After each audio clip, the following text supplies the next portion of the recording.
Hello, how's everybody doing today? Welcome to the stream. I hope people are doing alright, whether it's morning, afternoon, or evening, like it is for me. Eshkaton, welcome. How are you? How are you today? Welcome to the stream.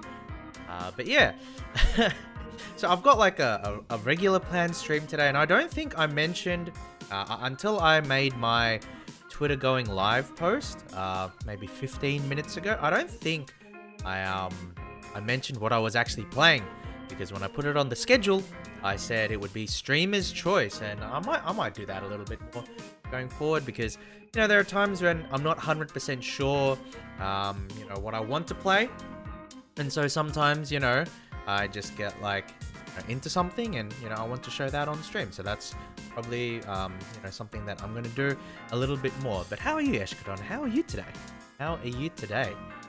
So today, right, we'll be playing a game called War Tales.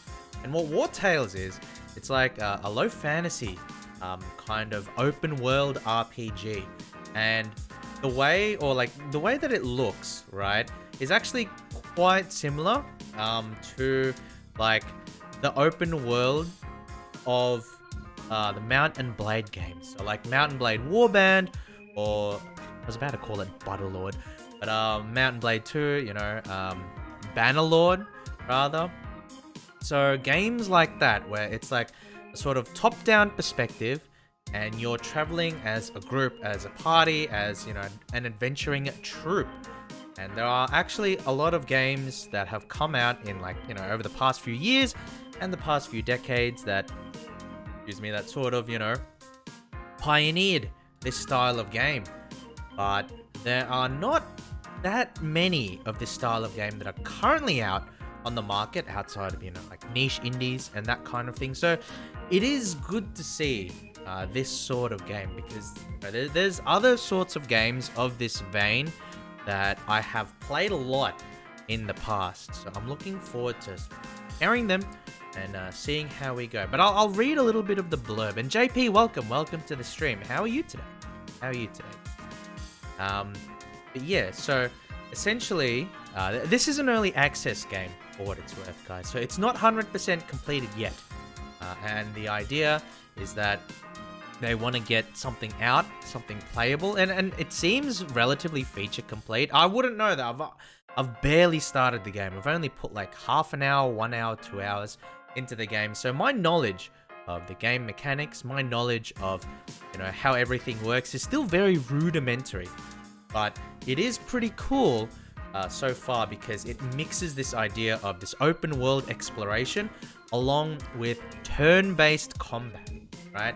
So, I compared it earlier to Mount and Blade, and obviously Mount and Blade combat is actually quite fun, but it is real-time combat, right? It is real-time combat, whereas this game is turn-based combat. And, again, it's not the only kind of game of its type, but the fact that it seems to focus a lot.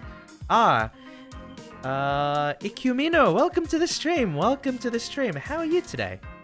Welcome to the stream. Good to have you with us. But with War Tales, I just generally like the fact that it's not just an open world RPG, but it concerns itself with the logistics, the logistics of adventuring. And I don't think that there are too many games that are currently out on the market that really kind of focus on that. I mean, there are, right? Like I did mention Warband, that kind of thing. There's also games the last few years like Kenshi, I guess. And then, going back further and further, there's like Battle Brothers and that kind of thing. So there are games out there, but in my personal opinion, it's a little bit of an underexplored niche. And it's good to see that, there are some games out there that sort of live this ideal. I'm good, just a little tired due to my director. How are you? No worries. I'm doing all right. Today.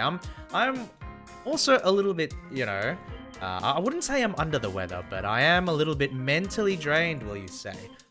Because the lead into Christmas at Turtle Corp has kind of been a little brutal on the corporate turtles at the bottom of the ladder, right? And obviously, all of us turtles are at the bottom of the ladder because we can't climb. We can't climb. It's difficult. Ladders are difficult. No, but thank you. Welcome to the stream, Ikumino. And I hope, I don't know if it's, day or evening for you right now, but I hope genuinely that, you can have a nice relaxing time here and, sort of wash away some of your fatigue and, fingers crossed your lead-in Christmas for the rest of this week is a lot more comfy than it has been so far. Sign & Co, welcome. How are you today, Sign & Co? How are you? Good to see you, my friend. Good to see you. I watched Nations of the World. It was an absolute banger. Thank you. So for people who are not aware, I have a little bit of a redeem on my channel. I'm going to take every chance I can to shill this, but I have a redeem on my channel. It's currently for 10,000 points where you can record, you can get me to record like a meme or like a scene and that kind of thing. And what I did, right? Oh, sorry. What Sign & Co did, rather. Ooh, you inflated the price. I did because it took more time. It took a lot of time to actually complete it. It took more time than I was expecting, Sign & Co. But what I did, my friends, was I went ahead and because Sign & Co redeemed the channel point redeem, and then what he wanted was me to sing the Nations of the World. So if you guys are familiar with the cartoon from like the 90s, I think it is, the Animaniacs, right? It's the Warner Brothers cartoon. If you guys are familiar with that, there's a scene where Yakko, who's one of the main characters, he has like a long scene or a long bit where he sings out a lot of the countries in the world, and it's to the dance of it's to the tune of like Mexican Hat, like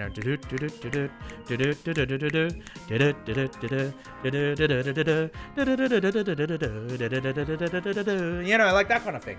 But so Sign & Co wanted me to sort of recreate that scene, and so I went ahead and did that, and I played it at the end of my last stream, which was a Monster Sanctuary stream. So I'm glad that Sign & Co was able to check the VOD and enjoy it and that kind of thing. But you know what? I'm going to show it off. Because I'm actually quite proud of it.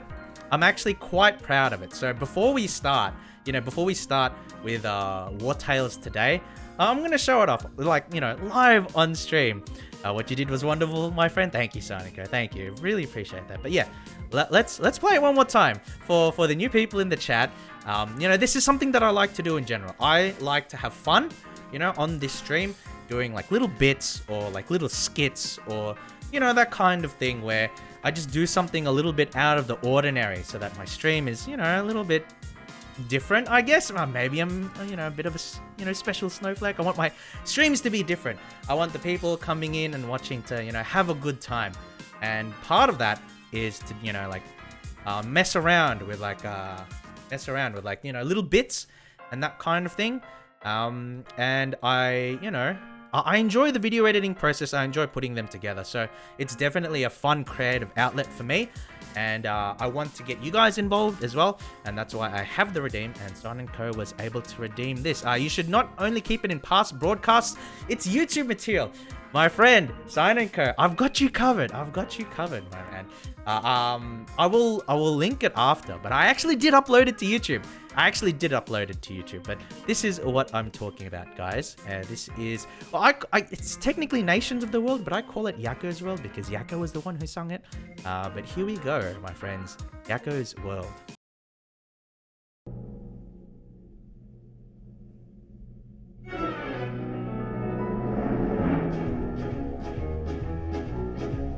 United States, Canada, Mexico, Panama, Haiti, Jamaica, Peru, Republic Dominican, Cuba, Caribbean, Greenland, El Salvador too, Puerto Rico, Colombia, Venezuela, Honduras, Guyana, and still Guatemala, Bolivia, then Argentina, and Ecuador, Chile, Brazil, Costa Rica, Belize, Nicaragua, Bermuda, Bahamas, Tobago, San Juan, Paraguay, Uruguay, Suriname, and French Guiana, Barbados, and Guam. Norway and Sweden and Iceland and Finland and Germany now in one piece. Switzerland, Austria, Czechoslovakia, Italy, Turkey and Greece. Poland, Romania, Scotland, Albania, Ireland, Russia, Oman. Bulgaria, Saudi Arabia, Hungary, Cyprus, Iraq and Iran. There's Syria, Lebanon, Israel, Jordan, both Yemen, Kuwait and Bahrain. The Netherlands, Luxembourg, Belgium and Portugal, France, England, Denmark and Spain. India, Pakistan, Burma, Afghanistan, Thailand, Nepal and Bhutan, Cambodia, Malaysia, then Bangladesh, Asia and China, Korea, Japan, Mongolia, Laos and Tibet, Indonesia, the Philippines, Islands, Taiwan, Sri Lanka, New Guinea, Sumatra, New Zealand, then Borneo and Vietnam, Tunisia, Morocco, Uganda, Angola, Zimbabwe, Djibouti, Botswana, Mozambique, Zambia, Swaziland, Gambia, Guinea, and Ghana. Burundi, Lesotho, and Malawi, Togo, the Spanish Sahara is gone. Niger, Nigeria, Chad and Liberia, Egypt, Benin and Gabon. Tanzania, Somalia, Kenya, Mali, Sierra Leone and Algiers. Dahomey, Namibia, Senegal, Libya, Cameroon, Congo, Zaire. Ethiopia, Guinea-Bissau, Madagascar, Rwanda, Mahore and Cayman. Hong Kong, Abu Dhabi, Qatar, Yugoslavia. Crete, Mauritania, then Transylvania, Monaco, Liechtenstein, Malta and Palestine, Fiji, Australia, Sudan. Alright, there we go. There we go. So that was Yakko's World. That was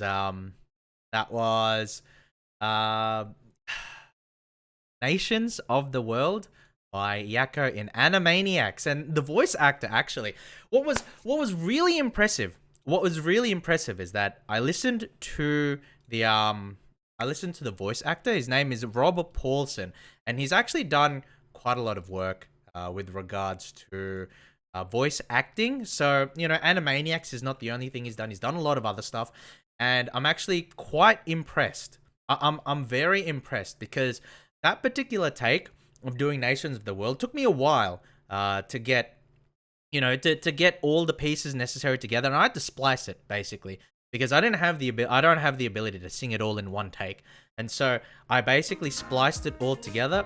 Thank you. Thank you for the applause, JP.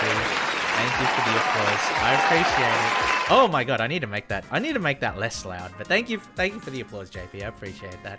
But what was impressive was because I wasn't able to sing it in one take. I had to splice it together from multiple takes. I sung live. Okay. Oh my god, I'm feeling very burpy today. I sung live, you know, one of the verses that the voice actor added on. So I think I was pretty happy that I was able to get that in one take, but the main song I wasn't able to get in a single take. I had to splice it together in like 3 or 4 takes. But what was really impressive, what was cool, was that I was watching interviews of the voice actor Rob Paulson, right? Rob Paulson, and he was able to sing it not just in one take. Like that's not you know, that's not impressive in its own right. Like, that's not the only thing that's impressive in its own right. You know, that he was able to sing it in one take. Imagine guys, this is a cartoon. This is, you know, something that he worked on 20 plus years ago, and he can remember the entire bit, you know, off the top of his head and even add to it. Like that's just so impressive. That's just so impressive because if you consider how many roles a professional voice actor like him does, how many lines he must say, how many, you know, bits has he done. The fact that he can remember every part of this particular bit and do it live in one take and add on to it with a new verse, that, you know, that's just so impressive. That's really, you know, next level. And I think definitely there is, you know, there's a lot of talent, a lot of skill, and a lot of art involved in, you know, the profession of voice acting. And sometimes, you know, sometimes it's not always given the proper respect that it sometimes deserves. But you know, watching Rob Paulson really hammer it, really take it home, you know, I'm just filled with a lot of respect. And you know, me personally, like I don't necessarily want to become a voice actor or anything like that, but because I enjoy little skits, I enjoy little bits, I enjoy a little bit of, you know, pretend voice acting and that kind of thing. To see a professional, you know, do his thing is just so cool. It's so cool. It's really good to watch. You did sing live the extended part. I love how you go a little shy with singing live. Well, you know, I don't sing, right? I don't sing, Sign & Co. So it's, you know, it's a little daunting to do something that you're not used to doing. a little daunting that you're not used to doing, and I would rather stay in my shell if I could. But no, I had a lot of fun doing it. I had a lot of fun putting it together. I had a lot of fun doing it, and I'm hoping that there are more things that I can do with you guys in the future with regards to all of that sort of thing. In any case, let's get back to the game a little bit, right? So War Tales, it's like this open world RPG. It is turn-based. I don't know. Maybe it is just because I'm a turtle, but I do like the turn-based kind of thing. But yeah, it is a turn-based open world RPG. Plays sort of similarly to like Mount & Blade, and there are other RPGs that I think it does take inspiration from, such as like Darklands. I hope it takes some inspiration from games like Jagged Alliance too. I don't know if you guys have played that game, but I really love Jagged Alliance 2. I think it has, I guess with the 113 mod, I feel like Jagged Alliance 2 has the kind of turn-based combat that has yet to be rivaled, in the gaming industry. Like, there are a lot of games that have fun turn-based combat, cool turn-based combat, and if you think of like a turn-based combat RPG, like one that, involves three-dimensional movement, right? So you think of games like XCOM or Divinity Original Sin, or some JRPGs too, but JRPGs tend to sort of abstract the combat systems out, as opposed to working with the three-dimensional space, having movement as part of the mechanics. But definitely I do believe that Jagged Alliance 2 probably has the best combat, at least that I've seen or that I've played. How was your winter solstice yesterday? In the middle of summer for you? Probably yes. It actually was quite warm. But that said, as a cold-blooded turtle, as a cold-blooded reptile, I did enjoy it. There's nothing wrong with soaking a little bit of sun, right? Nothing wrong with that, guys. But yeah, without further ado, let's actually get into the game. So I can probably explain a little bit more and maybe a little bit better.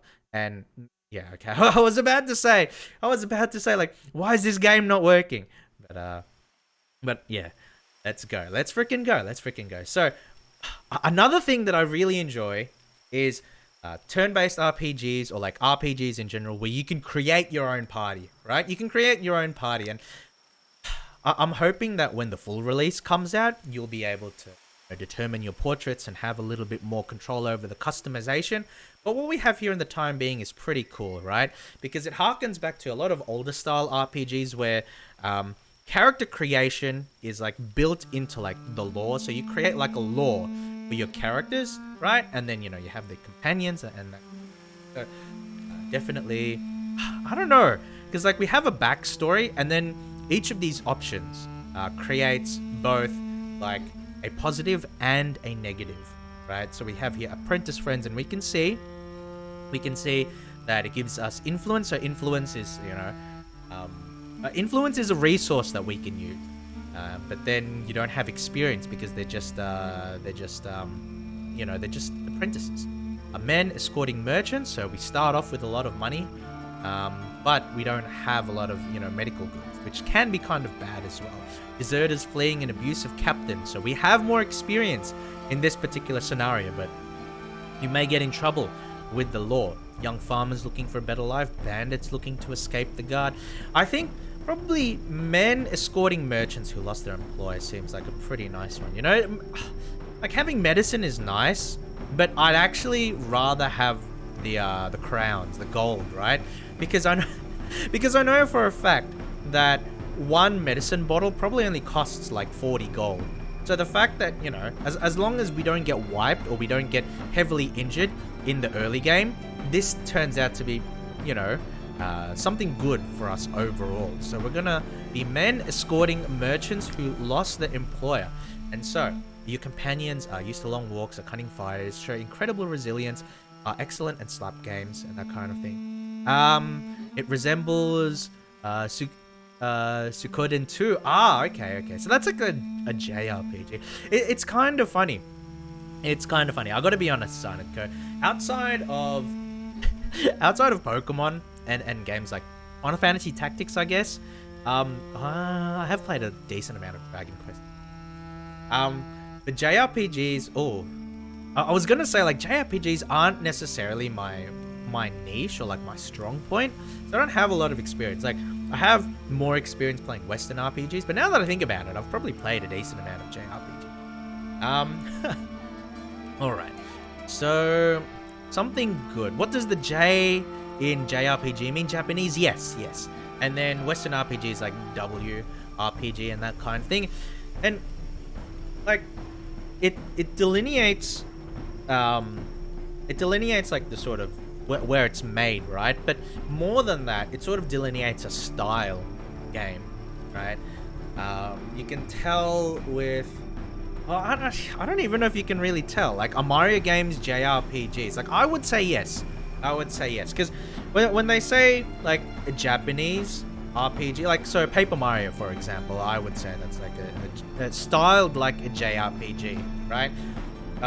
Because when we talk about JRPGs, it's not necessarily just like where it was developed. It's talking about how the game is styled and how the game approaches the concept of role-playing. And so a game like, I would say there are Western games that do follow the stylings of JRPGs as well. So for example, if you've played the South Park games, like the South Park RPGs, they're wholly developed in the United States of America by Obsidian Entertainment, right? The South Park Stick of Truth, right? Yeah, exactly. That is exactly the analogy I was going for, Silent Co, because I would argue that Stick of Truth is a JRPG as well, right? Because I would say that the labels have more to do with like how it approaches role-playing and how it approaches certain game mechanics. And the thing that I wanted to emphasize was that just because it's developed in a Western studio doesn't mean it can't be a JRPG. And South Park Stick of Truth was actually the example I was going to make that point. So, we're thinking on the same wavelength there, Sign & Co. That's, it's a good spot, Labeling games, people, right? Welcome, Setsu. How are you today? Setsu? All games are equal? I'm not implying, Setsu. I'm not implying that they have different worth, as a result of these differences. I'm just saying that, classification can be kind of important, because if you're a fan of a certain genre and you want to stay within that genre, it's good to know what other games that are similar, right? So I think it's important. I think, labels don't have any value when determining worth, but labels can be important for the purposes of classification, So how do Western RPGs stylistically approach their own style of RPG games? So a lot of it has to do, which is something that we're doing right now, right? A lot of it has to go back to like character creation and this idea that you role play a character through the story, right? So if we think about Western RPGs, if we think about what games define like the model of the Western RPG, then you have to think about, games like Elder Scrolls, you have to think about Baldur's Gate, like D&D kind of stuff. And what's the core of the D&D stuff? It's like player, character, creation, and role-playing through the story based on your decisions. Whereas the one thing that's clear about a lot of, like the thing about JRPGs is that you don't really get a chance to affect the story at all or have any input on the story at all. As in Western RPGs, having that kind of freedom and that, bounce back of character reactivity is a big part of the draw, I would say that, but but I'm not necessarily a scholar on role-playing games. I'm just a turtle that enjoys some role-playing games. I wouldn't call myself a scholar. So maybe someone more knowledgeable than I can just give me a little bit of a bop and tell me what a brain-dead turtle I'm being. Anyway, let's get back to this. So companions, they're used to long walks, the cunning fighters. Show incredible resilience. I think incredible resilience is not bad.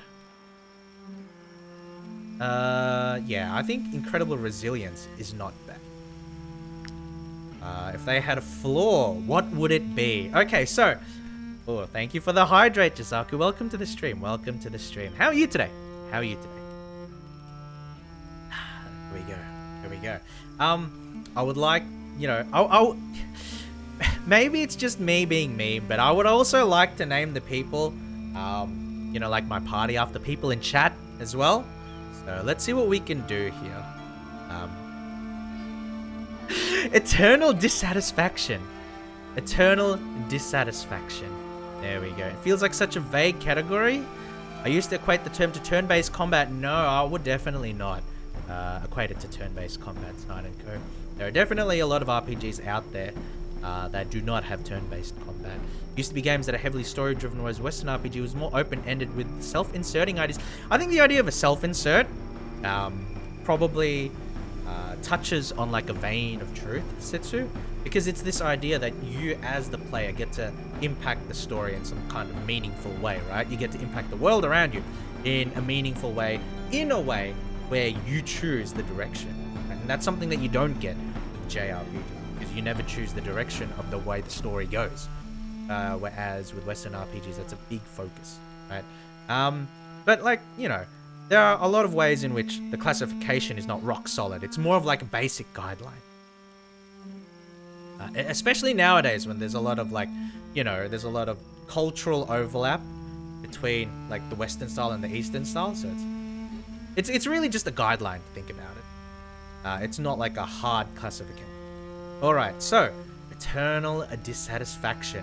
I think, especially with the way you guys are like arguing about RPGs right now and like the essence, like what is it to roleplay in a video game? I think definitely eternal dissatisfaction would be certainly a good trait that everybody... Oh, no, I shouldn't say that. That's a bit mean. Welcome, Roke. Welcome to the stream. How are you today? How are you doing today? How are you doing? Okay, so in terms of like region, it says here progress in the game to unlock different regions. I don't have anything, so I'm just going to leave everything as is, right? I'm going to leave everything as normal. So, you know, I don't want to make things too difficult because like I don't really know how the game works too much yet. Like I've just played around and had messing around with it, but I don't really know a lot about the intricacies of the game, so I don't want to make it too difficult for myself. And obviously my starting location is sort of gated based on that progress. Are you playing as Mario when you're playing a Mario platformer? Yes, Mario Setsu. Setsu, why do you have to say something that sad? Mario gets all the girls, I don't. But isn't the thing, Setsu, that Mario doesn't get the girl? Like Mario runs around, you know, Bowser's castle to get Peach, but at the end of the day, you know, Peach runs off to the moon and you're left with nothing, right? Oh my god. Okay, so we have a warrior, a swordsman, a brute, and a spearman, and also a pony. I don't know if you guys want to name the pack animal. Should we name the pack animal something? Should we name the pony anything? But beyond that, let's name some people in, you know, in the chat. So we can go number 1, Snide & Co. Bam, easy, easy choice. Let's see what's starting. Ooh, axe looks pretty cool. That's pretty cool. I kind of like the axe. I don't know. I like axes. Axes are cool. And as for utility, like, taunt is one for tanks.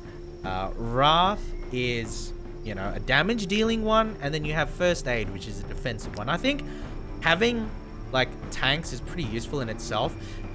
You know, I'm not gonna bother too much. I'm not gonna bother too much with like the visual customization, because you know, you know, I don't know what you guys look like. So yeah. Okay, Letia. Okay, so let's change the gender on this, because you know, as a male VTuber, it's clear that I don't have any women watching my stream. So definitely. Oh, that's so bad. That's so bad. I shouldn't say something like that. But what was the class again? Was it swordsman? Yes, swordsman. So who should we make this as a swordsman? I think Setsu. You know, you can make a pun like Swordsu, right? Swordsu, but no. Setsu will be the big swordsman here. The sexist television? No. It's not that at all. I'm actually making fun of myself there, Silent. I'm making fun of myself. Ooh, cleave, big damage, slice. But that's too. Yeah, I like Setsu having the great sword. and then Sarniko can have the axe. I don't know. I like axe. Axes are cool. As for, I mean, Wrath is nice. Like, it does more damage too, right? First aid. I'd rather have Wrath, because then we have tank, we have damage dealer, and then we can probably take a look at Spearman to be more defensive, right? Are there magic or priest classes or just weapons? So, this is supposedly like a low fantasy game, Rogue. So I don't think there's like magic per se or like spellcaster classes. I think it's all based on, you know, a low fantasy world. So like if you think of a game like Mountain Blade, right? The classes are not divided into like warrior, you know, warrior, tank, warrior, guardian, spellcasters and that kind of thing. It's all based on like the weaponry, right? And so I believe that this is the same. Speaking of which, we'll make this rogue. Heck yes. Okay, so you got the club, you got the oh, okay, so this is a brute. I think having like a defensive team isn't too bad, and then probably first aid. Like we have 2 guys with first aid. We have 1 with taunt, and then one with wrath. I think that's fine. So we have Rogue as the brute with a club. You know, because as a very, you know, as a very social guy, you definitely love to go clubbing, right? No. Oh my god. It's just a joke. It's just a joke. But okay, so who should be the spearman, right? Who should be the spearman? I think, I guess. Hold on. Let's see what weapons we got. Oh, okay. This is sort of sad, right? Because it's like, this guy is supposed to be a spearman, and that's his class. But all he can wield is like... Oh my god, that's so bad. Like, that's all he can wield. That's so sad. What other weapons? So, we have like a variety of weapons. There's like axes, swords, you know, clubs, and hoes. And that kind of thing. Clubbing? Yes, exactly, JP. Oh, JP, welcome to the stream. Okay, let's call this one JP. There we go. There. No ranged? There are ranged weapons, but none of these classes have them, right? So there is an archer class. And so actually, Rogue, if you want, I'll go back and then I will get a collection of classes where we can have a ranged archer. If that's what you want to do, we can do that. Right? Because I don't have any huge attachment on the starting classes. It's just, you know, whatever. Right? But this is definitely a very melee-oriented composition. And I know that you can start with an archer if you wanted to. But it depends on your background. Oh, whoops. I knocked my cup into my mic. My mic stand. Oops. But yeah, I think it'll be fine. Let's see. So we'll just make this, I guess, JP10. Oh my god. 10? Oh, that's so bad. Because like, yeah, if it was just JP, it falls under the, oh, I guess JP space is good enough. And then we can give this guy thing, and then we'll also, run's pretty handy.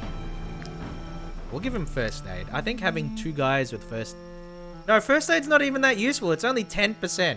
But it removes debuffs. That's kind of good. That's kind of good. Maybe running actually would work. It's okay, whatever you'd like. Just thought of ranged would help showcase different options. I mean, well, they kind of would actually, but I'm fine with this for now. I'm fine with this for now. So pony, what should we make for the pony? Who should be our beast of burden, guys? Who should be our beast of... Actually, I mean, I guess we can just rename it later, right? I'm not too attached on giving it a name. Yeah, let's just begin the adventure. Let's just get into it. All right. Pony shall have a mount. No. So the pony is like, is for the baggage train. The pony, like, you don't ride it. It's just to carry your luggage. A mercenary's life is never easy. After a heated skirmish with bandits, the most opportunistic of your companions have fled, leaving behind a generous payment and a furious client. Keen to make a few crowns, but not at the expense of their own lives, they now need to find a new job. Repairs and drinks won't pay for themselves after all. Alright. So this is like... So if you're familiar with like Mountain Blade Warband, then this should be very familiar to you. Like the way that the world is set up. And so if we take a look at the map here, we can see that the world here is actually huge. Tooru killing our horse in chapter 1, not worth naming. Actually, Rook, you can't... You can buy other ponies and other horses.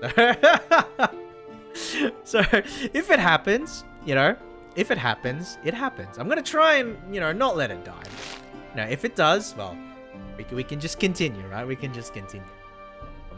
But yeah, this is like the world map, and we can see a sense of the scale of the world. I don't know how much of it is explorable, right? Like, there's probably elements that are not that explorable, but if you've played, okay, so like, this is pretty typical for not just Mountain Blade Warband, but if you've played any kind of like RPGs with like an overworld mechanic, then this does look pretty similar, right? Because you're in the overworld, you're in, got a call, what did I miss? You missed me naming your character, JP. Missed me naming your character, but that's about it. I just went on and on during character creation, and I haven't accomplished a whole lot, right?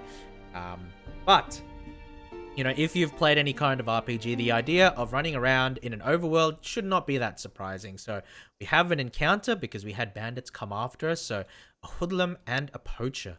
They're both level 1 though. So I think we should be fine here. Because I don't see us losing. But again, this is this is the tutorial. So the general idea is it's sort of square-based combat. So if you've played a game like, XCOM, this would be very familiar to you. So if you've played a game like Divinity 2 Original Sin, then this doesn't necessarily translate one-to-one, because Divinity Original Sin is based completely on the idea of like a fixed turn order based on your like relevant speed stats, right? However, the way that this works is that it works in phases.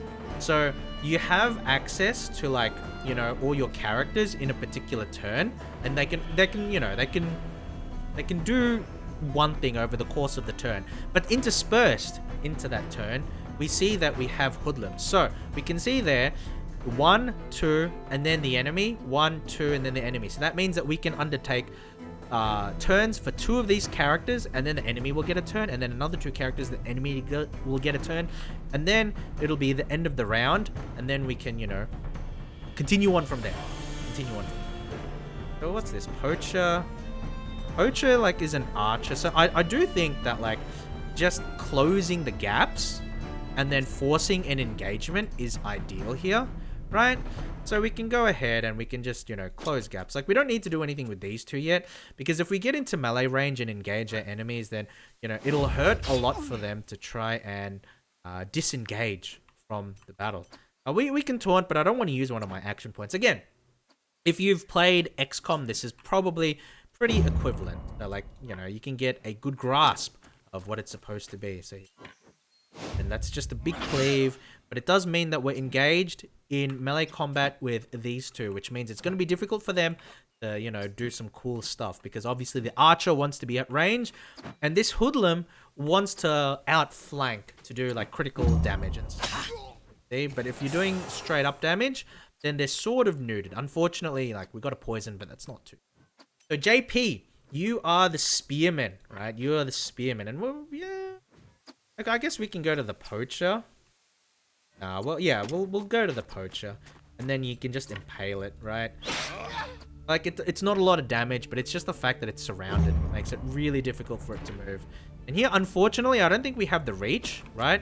We won't have the reach, so, you know, we just end the round, right? And then this guy moves, but he doesn't do a whole lot, right? And then so now we can just continue here, and because we're behind him, we should do, like, extra damage.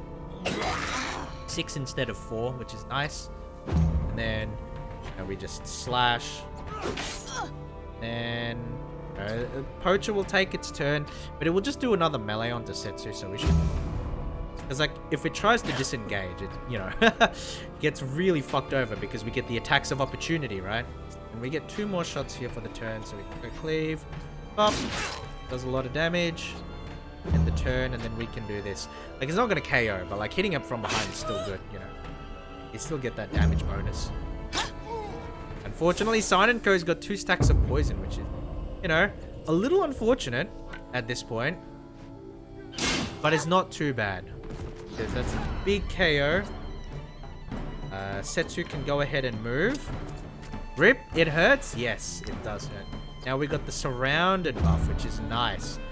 I do want to say, though, is that, like, we can heal Silent-Co up, but, like, everybody here is going to do so much damage to this hoodlum that, like, you know, it's kind of, like, no point, right? Because, like, that just KOs, right? Ooh, you get the nice looking, you get the crit hit, and you get the nice little cutscene, right? What is this, Fallout?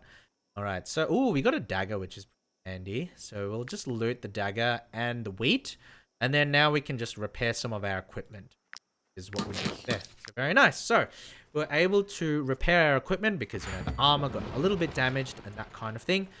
We're able to get some gold and some raw materials, and now we're just, like, sort of exploring the world. Again, it's pretty straightforward, right? Pretty straightforward.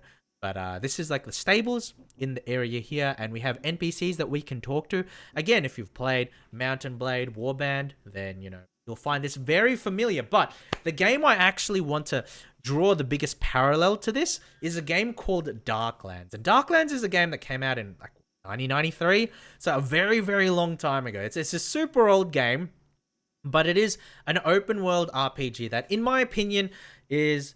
or was incredibly influential for the genre as a whole because it helped inspired certain mechanics and certain design of Baldur's Gate and of Elder Scrolls. And not many games can, you know, make the claim that they had an influence on both Elder Scrolls and Baldur's Gate, especially as those 2 series have been so, you know, pivotal to how people see Western RPGs. The thing that Darklands did and games like Realms of Arcania did, I guess, was this idea of basically just dumping you in this gigantic world and letting you explore at your will, and then having, like, an abstracted combat system that works outside. And so, you know, it's very based on your adventuring party exploring the world and creating your own stories. And that's, you know, I assume that's what War Tales is trying to do. And the later incarnations of this is, you know, games like, you know, Mountain Blade Warband. Right? Mountain Blade Warband is the big one. Recent times, there's also games like Kenshi that have come out relatively recently. There's also games like Battle Brothers, and a lot of these games are just sort of like niche RPGs, right? They're sort of niche open world games, but, you know, it sort of lives on in that kind of spirit. So we can see here, like, there's a whole lot of ponies here, and we can adopt one. We have the money. We do have the money. We can buy one, but I don't want to buy one. I don't want to, like, we don't need one, right? We don't need one right now. We already have one. When I think about of how many people don't shoe their horses, it makes me want to pull out the little hair I have left. Tell you what, buy a horse from us, and I'll throw in the horseshoes for free. No thanks. I'm not that interested because I don't really want anything at the moment. But actually, one thing I'll do right now, though, is let's open up. Who is using a dagger? I don't think anybody's using a dagger right now in my group. So what we're going to do is we're going to go ahead and sell this damaged dagger. Because the dagger is pretty decent, but, like, again, we don't need it, so there's no point in... Though the war in Edoran has been a boon for my business, I cannot help but feel for my poor horses. I can tell you, they aren't soldiers. Take them with you if you can, otherwise they would most likely end up dead on the battlefield through no fault of their own. Well, I don't know about that, laddie. I don't know about that. Muringius? What name is that? Muringius? I mean, you know, we don't really need any extra ponies, so I would say it's a horses for courses thing. I'm not necessarily going to take it right now, but I think our goal at the moment is just to find, like, the nearest town, or just explore, like, the local area. Oh, cloth, I'll take that. Just to explore the local area find the nearest town and sort of like establish ourselves in a region where we can take jobs, where we can fight bandits. Speaking of which, there is a town right there. Stromkap. Okay, so this is I don't know if the entire game is like this, but very German. Very German. And we can see there's like a traveling merchant band and that kind of thing. But we'll go ahead and we'll go into the town and we can see different sort of things that we can go to. And I guess the town hall. Oh, maybe the inn. Oh, we'll go to the town hall. We'll go to the town. Okay. Lady Maris Gontrand. See what she has to say. Are you mercenaries? I'll have you know that we do not take kindly to refugees in these parts. Jeez. What's this lady's problem? Why, you ask? Because they've overrun our streets and are now taking to the roads. Edoran is sending our way anything with legs and a mouth that cannot wield a sword. Jeez. You have your work cut out for you. There's no lack of honest folk in need of help to fend off refugee menace. Wow, there's ladies. A little bit out there. Let's just say a little bit out there. Okay, so we go to the inn. And we can talk to some people, and we can see that some of them are glowing, so that means that they have some sort of quest for us, or some sort of thing that we can go ahead. Oh, psst, you! Yeah, you! You looking for work? I can give you tips and point you towards the best missions, the kind that pays much better than the measly rewards a mercenary guild has to offer. Nice. Okay, so here, right, and I think this is like a cool mechanic. I don't know how many games do this, but we can see here, we don't trade it for money, right? Of course, then you'll have to meet the client and meddle in other people's affairs. But at the end of the day, it's the number of crowns in your purse that counts, right? And so we have to utilize a resource called influence, right? And so it's this idea that building up a personal reputation is like a marketable commodity, right? So this is like, these are quests that skirt legality, right? These are quests that sort of skirt legality. So the idea is that in order to take these missions, you need to expend a certain amount of social capital. And I think that idea is pretty cool. I mean, you know, it's like, it's just a continuation in the trend of like gamifying everything, right? I do tend to feel like, you know, it's something that you don't see a whole lot in games. The idea that you can build influence, your influence is to, you know, create new companions or perform certain actions. And it's this idea that, you know, you take your social capital and you utilize it to further yourself. Because again, a lot of the rewards and a lot of these missions are things that you can't get anywhere else, right? So it's expending your social capital for material gain. I think that's a cool idea. That's a cool idea to have in game.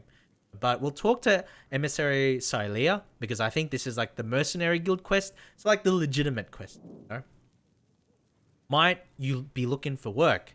Our roles as emissaries to ensure that all service requests are fulfilled. We regularly update our job offers. All right, so there's a whole bunch of different, you know, mercenary guild jobs here, bounties. And this, right, this, it's not much, but it's honest work. So these are like, you know, bounties that we go after. I'll go after the easy one first. The companions wish to see the Big Nade gang dead. These bandits have despoiled the merchant one time too many. All right, there we go. Bang. Oh, that's actually pretty close. Wait, isn't that like right where we were? No, we were in that cliff area. So it's around through there. But that's not far. So we'll go ahead and take that guy out. But we'll talk to everybody else first. Right? Adventure calls. Okay, so we could potentially recruit this guy. He's a swordsman. But we don't have the social capital. We don't have the influence necessary. So we'll just leave him alone for now. We will talk to the innkeeper. Feel free to come back often, and we can rest, right? That does cost a lot of money, but I don't want it to rest. Like, what I want to do is, like, I want to see what we can do here with regards to like food and everything. But I guess I don't really need it at the moment, right? So we can leave for now. We'll just exit. So we have our next goal, right? We have our next goal. However, in saying that, you know, we can still do other stuff here and probably like stock up on food, right? Leo Fane. Right. Come, take a look at my wares. So what's he got here? Ooh, price temporarily reduced. That's not bad. It's like a 20% discount. Pottery, woolen cloth. Iron ore's not bad. but I guess we'll go with a few leather because we have a decent amount of money, right? And so because this game is highly based on like the logistics of adventuring, then crafting and like, you know, camping and that kind of thing is incredibly important. And to that end, you need to have people who are capable of doing certain like professions and certain outside tasks that allows the group to continue to be, you know, self-sustaining, so that you're not, you know, relying too heavily on having access to a town, right? Because being too close to a town, or like spending too much time in a town, sort of like limits your so we're gonna just like unlock Tinkerer, and there are other things that we can unlock, but we'll start with Tinkerer, and we'll talk to Gabriana. You touch it, you buy it, and the idea is that we're just gonna stock up on food, right? Oh, I definitely, oh, salt. I am a very salty individual, so I don't mind this, but I definitely just want to stock up on a lot of food.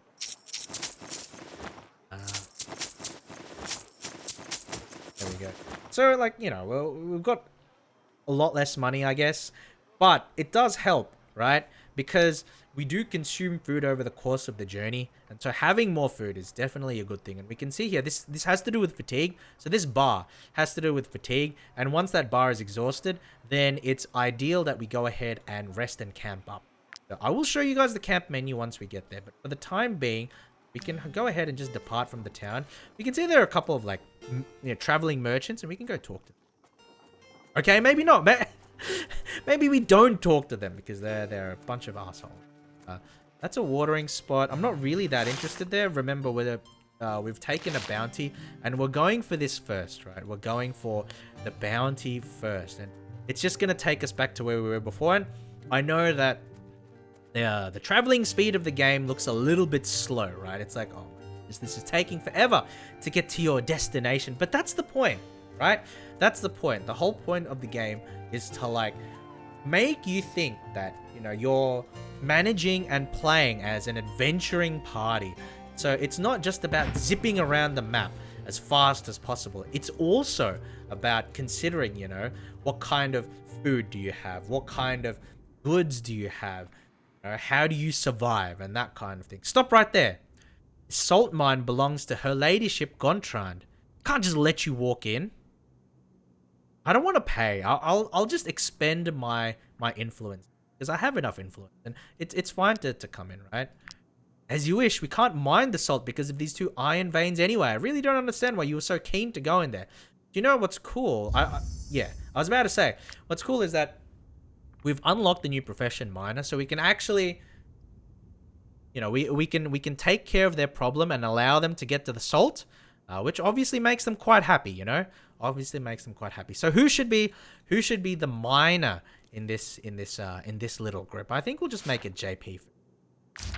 We'll go for a miner. And all of these professions, or not all of these professions, but this particular profession, a lot of professions, is tied to like a mini game. So if you've played like Elder Scrolls or whatever, like you can understand like, you know, how it works, because in a lot of like the turn-based RPGs, the skill checks and that kind of thing are automated, right? They're automated, like the professions and the profession actions are automated. But as in this particular game, you got to do like mini games, and that actually is more in line with a game like Elder Scrolls, right? Because you have a ton of mini games, that kind of game, to sort of like bridge the gap behind like having statistics and then having like your character be proficient at that particular thing, right? It's like the bridging the gap. So here we go. So the idea, place your cursor on the mining circle and then just press like left mouse click, you know, hopefully when it turns green. So like that. And then you just go on it and then green. Sometimes it gets difficult because like the room for error kind of gets, you know, really, yeah, room for error gets, kind of difficult, but for the time being, like, it's fine. And the thing is, right, I just need to clear the mines. So even if I don't get everything I need out of this, or like I mess it up and then I don't do it properly, it doesn't really matter that much, because like you still get it done. It's just, you know, you just get less resources out of it. And so that's fine. JP says, a mine it. Yeah. Yeah. Minecraft. You cleared out the iron deposits. Well done. We can get back to work. And that's really nice because, you know, we expended 15 influence and then we got it back. And obviously, it's just like a tutorial to give you an idea of the mechanics there. Ooh, this is the bounty. Wait a second. Oh, what? How come they're not attacking? I would have loved a situation where these guys attack and then we could just gang up on them, but I guess not. That's fine. So he's a ringleader and he's got 1 hoodlum. Okay, that's not too bad because there's only 2 of them, right? And then we get to the battle map and there's going to be like 6 of them. You just watch. Yeah, there is only 2 of them, but he does have a special buff. He's got a lot of armor too. Interesting. All right. So who do we lead with? So I guess to me, Sign and Co. Just to engage the leader, because Sign and Co is like my tankier guy, right? So just to engage the leader is ideal, and then we can move with Setsu and to engage this guy here. Okay, good. That didn't trigger the trap. Right, and this is important because, you know, the hoodlums do a lot of damage if they can outflank people. So just having them engaged really does limit their output. Whoa, that did a lot of damage. 7 damage. What the heck?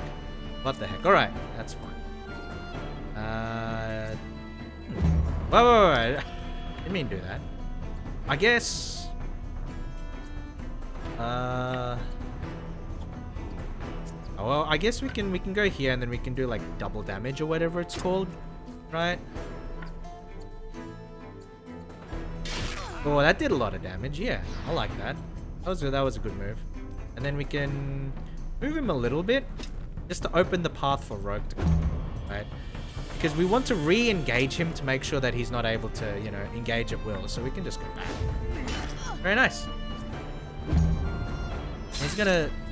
That still did a lot of damage. Oh no, Setsu, please, don't die. Don't die, Setsu. Sign and Co can hit this guy. However, he's not engaged. Like, would it do more from here? I don't even know. We'll find out. Does a decent amount of damage. I'm not going to complain.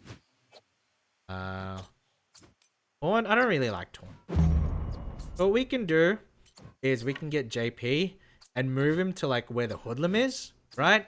Because Setsu lost all of his armor in that one strike, and I'm kind of nervous about that, you know. So we can just go bang and do a shit ton of damage, right?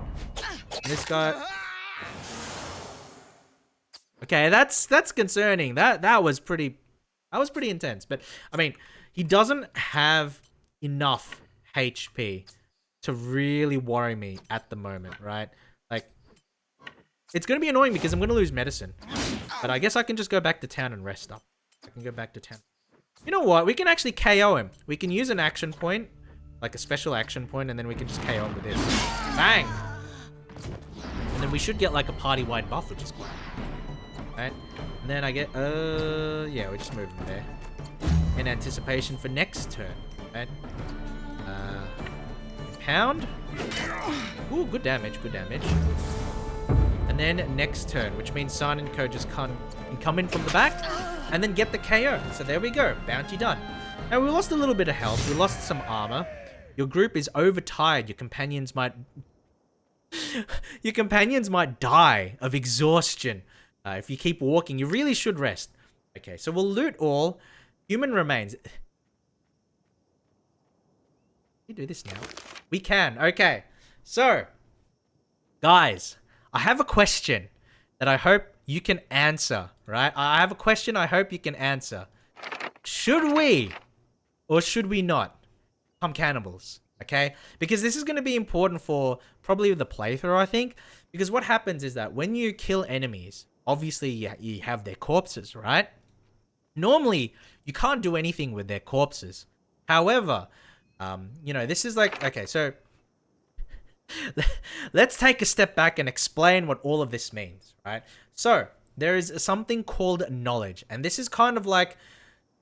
This is kind of like a parallel, like, experience progression, right? Experience point progression. And the idea is that if you perform certain tasks, if you do certain things in the world, you'll get knowledge points, right? Because you learn more about the world around you. And the idea is that once you accumulate a certain amount of knowledge points, you get the ability to learn certain things. And these act as sort of like perks, and they have like, you know, different areas of expertise. So for example, this is like the knowledge tree, and then this is like the workshop tree, right? You can learn how to make saddlebags, that kind of thing. And the idea, right? And the idea is like this acts as a sort of codex that you can level up and, you know, fill in and that kind of thing. And this works, you know, differently to each individual character's leveling up and your XP for the party members. This is like a, you know, a full party thing, right? So Simon Kerr says, yes, we should become cannibals. And JP says, no, we are humans, right? We are not animals. We're not beasts. We're not gonna start eating each other. So for the time being, I'm going to say, okay, we will not, you know, just eat other people as of now. Obviously we can do that later. You know, we don't have to do it now. We can do it later. But there's a whole bunch of like different things that we can get out of this. So for example, you can increase general move speed by 5%. You can increase carrying capacity by 5. We can add personal location markers. We can gain extra influence per battle, or we can reduce, you know, rations, like the amount that we need in order to survive for the day. Mastery, artful dodges. I don't really like that. Offer hunters. I don't really like that either. I think that for money is pretty decent because like that stacks over time, especially. But run is not bad as well, because if you encounter enemies that are too powerful for you, then you can run for a little bit, right? And that should allow you to sort of like, you know, get out of the way. But we'll go with run for the time being, because, you know, we're all babby. We're all, you know, small guys. And see, when we loot all, we don't loot the corpses, because since we aren't cannibals, we can't do anything with it. All right, let's just repair all of the items. And it looks like JP's leveled up. So it works again a bit like Elder Scrolls, or Darklands did this too, where your personal actions give you experience. So you don't level as a group, you level as individuals. And so JP has leveled up and nobody else has. So we'll take a look at JP and I'll show you like the leveling up mechanism, right? So here we have aptitude points, and so you have your attributes, which is pretty straightforward. This is like any typical RPG kind of thing, right? So we can increase movement points, we can increase willpower, we can increase critical hit. And so what I will say here is, I think that increasing critical hit, I mean, I want to increase strength first and foremost, but the game won't allow me to. So out of these particular options, I think critical hit's the best, because it says you have the 2, right? So like you upgrade it twice. So that implies that, you know, this is something that the character wants to invest in. And then we also have like a perk tree or a specialization tree, which allows you to, you know, get perks, right? And so we have perks here, and these relate to action points. So we used action points before, and it's like shared across the party. And by, you know, stacking up action points, we're able to undertake certain actions, right? Certain skills that are much stronger than the default one. So I think all of these particular specializations help us enable getting more action points to use as a group, right? And so I guess if we were to compare it to a game like Divinity Original Sin, you know, this would be like source points, right? You can get source points and you can expend it, right? But you can't get it back naturally. In this game, you have to rest in order to get back your action, your valor points. Every time this unit ends their turn and is not engaged, you gain 1 extra point. I don't like that, right? I don't like that, because as a melee class, you'd want to be engaged most of the time, right? Every time this turn, next one, nah. So valorous victory. So every time JP scores a kill, he gets +1. +1 valor point. So that's good. We're just going to grab this. Okay. And then, now we're going to go to camp. So now we can rest, right? Because everybody's fucking tired. But before we do that, we'll take a look at the workshop. How you going, Jazaku? How are you going? Wait, what is that supposed to mean? How are you, Jazaku? How are you today? Well, we'll go ahead and use sign and code to tinker. And that just means like we just make certain things, right? So we can make a couple of fish hooks. So we have ingredients, and this is just crafting, right? And crafting will you know, increase our levels. And here we can see here offhand, like the different types of things that we can make. Unfortunately, I would like to make a tent, but we don't have rope, you know? Well, we also don't have leather, but it would be nice to make a tent. But for the time being though, I think lockpicks are fine. Like getting like 6 in the inventory, 5 in the inventory is pretty handy. We'll just craft these. There we go. Unfortunately, we missed the bonus, but that's fine. Doesn't really matter. And then we can get a couple of fish hooks because fishing is also a proficiency in this game. There we go. So we've made ourselves, you know, some extra items that may help us along the way. And now what we'll do is we'll do a few things, right? Mainly just to do with like food. The idea is that we have a certain amount of food that, you know, or a certain amount of hunger that we need to meet in order to keep our team, you know, well fed and that kind of thing. So we'll rest now. We'll rest. Very nice. And you know, these are this is the negative trait that we took at the start of the game. So we can see now we've lost a lot of food because, you know, we allocated it. We've gained 2 action points. We're now well rested, and we can see the bar here is recharged, right? We've gotten extra valor points. The companions are pleased overall. So people's disposition is pretty happy at the moment. We can get out of camp. We don't need anything else here in camp. I kind of want to go against those guys, but I don't know. It's probably not ideal. So we're just going to do a little bit of exploration. And we're going to head to the Lund farm in just a moment. I do want to talk to these merchants, however, because I want to see what they have. Are you bandits? We have nothing. Oh, they're not merchants. Okay. We are only refugees fleeing the Iranian war. Please let us go, I beg you. I'm not interested in killing them, right? But I don't mind, you know, taking some of the grease, right? I mean, we'll trade fairly. Take some of the grease. We're not monsters. We're not going to attack people indiscriminately, right? So we'll go to the Lund farm and see what happens. Okay, so is there anything here? Christina Lund. She looks like she's had a bad day. How could they? We didn't even put up a fight. And they still killed our precious Lucilla. Mad with grief. Her father chased them towards the mill. I hope he caught up with them. Those thieves don't deserve to live. Looks like they got attacked.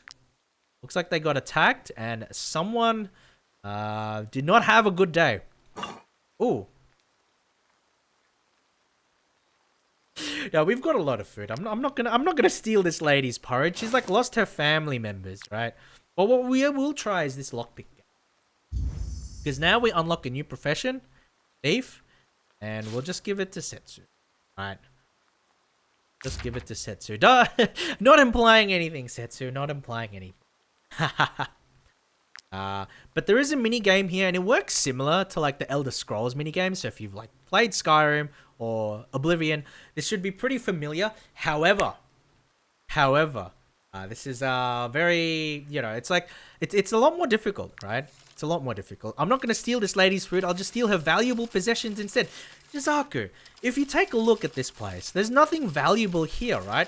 This is all just stuff that she can't make use of, right? So, you know, what I'm doing is I'm liberating it and, you know, putting it into the hands of someone that can actually use it and make something of it.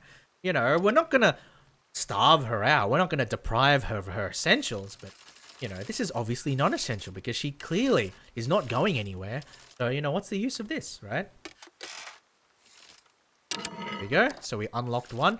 The thing is that these lockpicks break so easily in comparison to Elder. Oh, okay, that was pretty good.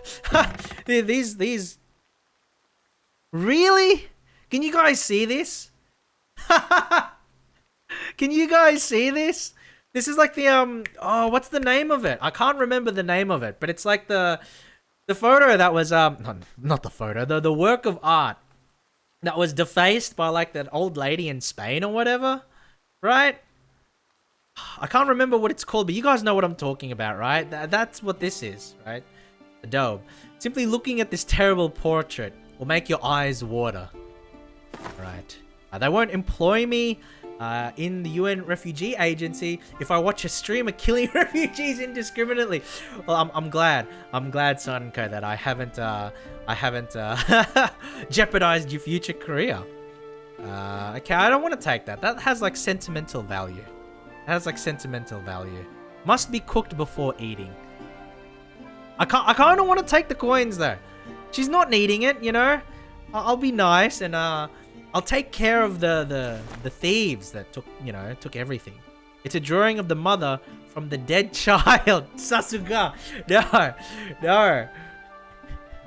If it was a drawing from the child, why is it not on the fridge then, Jisaku? Checkmate, atheists. Alright, so we'll go to the mill. We'll be nice. Where's the mill though? Hold on. Let's see. Does she actually point it out for us? Drive them towards the mill. Okay, so I don't know. We'll just go this way, hoping that the mill is in this area. I kind of want to pay attention. Yeah, the mill is right there. We can see it. We can see. Okay. Oh, we got another knowledge point. Nice. So, endurance run. I don't really like endurance run. We'll do endurance training because our movement speed in the world increases by 5%. And I think that this is important, right? Because even if it's only 5%, 10% or whatever, like that's still noticeable because it means we can cover more ground before fatigue gets us. So, I like that. All right. Stromcap Mill. Okay. Looks like stuff already happened here, right? Holy cow. Okay. So we'll take the wheat, you know. Oh, goodness me. Alright, and we'll take the coins. I mean, it's not like these guys need it, right? Okay, hack it. We'll take the cloth too. Anything up here? Oh, rope! Good, we actually need the rope. That's handy. Apparently, it's called El Tres de Mayo, 3rd of May by Goya. Ah, okay. Thank you, Sonic. I actually didn't know. Being the uncultured turtle I am, I just knew it from the meme. I didn't know what it was called, but thank you. It's actually good to know. All right, we'll talk to Hackett. I'm pretty sure this is like the woman's husband, right? He killed everyone. A real madman. I'm injured. Help me.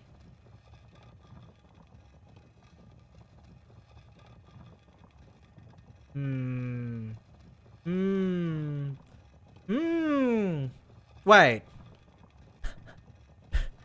Why do we get 10 influence for killing this guy? That's such a bad thing to do. Finish him? Alright.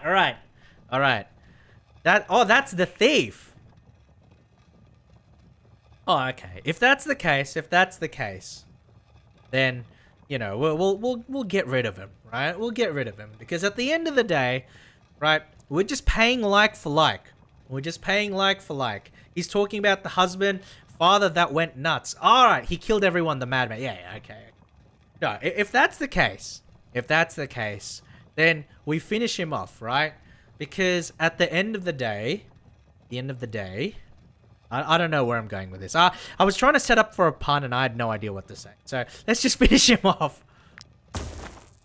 We've gained influence. We've gained crowns. Very nice. You know, because it's one of the thieves, yeah. He gets what he deserves. You know? He gets what he deserves. I really hope these guys chase these guys down. Because I don't want to face them at the moment.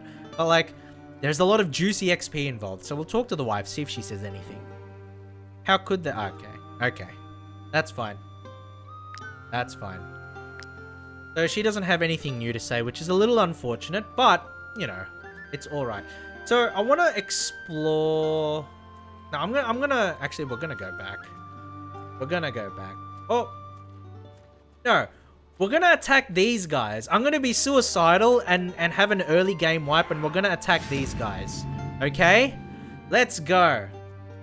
Negotiate? No thanks. Let's go. We're gonna have an early game wipe, guys. Let's do it. Because after this, I'm gonna go back to the town. So. That's not an ideal location. I don't like the fact that they have poachers. Like, ideally, we get Sign & Co. And then we get them in, you know, engaged. So they don't run around and fuck me over. Tooru doesn't negotiate with terrorists? No. I'm like the FBI, Jisaku. We don't negotiate with terrorists. Okay, that's a bear trap, sorry. Okay, so. JP. And then we do double damage if we're at range, right? So, yeah, we do. Oh, that does a decent amount. It pushes him over, which is a little unfortunate, but I'll take the damage. We can just engage there, right? Ah, so he went for Sanko anyway, that's fine. Okay, these archers concern me, though. Ah, they can hit. That did a lot of damage. Alright. This should be fine. Okay, come on, Setsu. Okay, good. For a moment, I'm worried is it gonna like hit JP as well, but like you can aim it. You can aim it, right? There we go. And then we can actually KO him with Wrath because I want to get him out of the way, and then we can buff everybody in the party because it's a killing blow. Nice. Okay, it doesn't buff everybody, so galvanization is only like partial. All right, and then now we go. It's unfortunate because like we can't go far enough to actually do anything, so I think for the time being what we can do, I want to get him to Silent-Co and then undo the debuffs, but he's not far enough, so we can do it next turn. Hopefully this doesn't hit. Maybe it will. It probably will. Oh, it doesn't hit. Nice. Okay, Setsu unfortunately got poisoned, but now that it's like, now that they've got the engagement, that's the main thing. So what we can do, I actually want to move JP to here. We could move him there and then hit the poachers, right? No, but they're engaged, so we can hit him from a distance, which forces him back, and then it breaks the engagement. Don't you want to execute killing blows with the spearmen? Yes, I do, but I'm not going to be able to take them out in one hit unless like a focus fire, but I want to engage the poacher. Right. So I guess we can run up. We'll end the turn there. Go with Setsu. Then we'll move here. Yep. Alright, and then let's see how this goes. I know that I'm going to take a lot of damage from here. Setsu's going to get hit pretty bad. Oh, it forces you back. Okay. Should have known that. But then he's going to hit Silent-Co or Setsu again. Setsu can take it. He's a strong guy. He's a strong guy. So what we can do, we can hit this hoodlum. Oh, the bear trap was there. I completely forgot. Sorry about that. And then who's the last? He's the last guy. I don't mind that. Fine. And hit him from behind. And then Setsu can get the last hit next turn. So this is still fine. And then we can also heal him up. That at least helps a little bit. Okay, and then next turn. Sorry. Yeah, JP, not Setsu. Sorry. We move him a little bit. And then that should KO. And then he gets the thing back. There we go. Then now we can move him probably here. Just so we can gang up on this guy, right? And the idea is to get a bunch of them together so that we can proc the surrounded buff. And I'll show you, yeah. I don't know if you've seen it yet. This person will go next. We can eat a hit. Setsu should be able to eat a hit. It looks like he's aiming for Rogue anyway, so that's fine. Rogue tanks it like a champion. Silent-Co does 4-5, 3-4. Critical hits apply bleeding, that are pretty nice as well. I mean, I have 2, so I can just gang up. So we have the surrounded buff. It does more damage. Then I don't want to use Taunt because we still have another turn, and we can just go there and then finish him off. There you go. Nice. Galvanization. And then now because like this guy is still pretty far away, right? So we can heal Setsu up. Actually, Silent-Co healing up is a bit better because he's got those poison debuffs, right? That's a bit better. End the turn, and then a new round is starting. We can go ahead, move JP. Let's get Silent-Co first. No, wait. No, that was probably... that was not the right idea, but it's too late to do anything. That's fine. Well, we can taunt him. Force him to engage. KO him. That was not the right idea, but that's fine. I should have used JP first, get the damage, and then move Silent Code to hit him after. That's fine, though. Bang. Good damage. Good damage. Yeah. Okay. That's fine. And then... No, Kasetsu doesn't do enough damage and he doesn't get there. So, I was thinking, like, we could stagger it so that JP gets the killing blow. But I don't think it would have worked out. So this is cool. Okay, cool. We're able to get rid of them now. We do need to heal up and stuff. Right?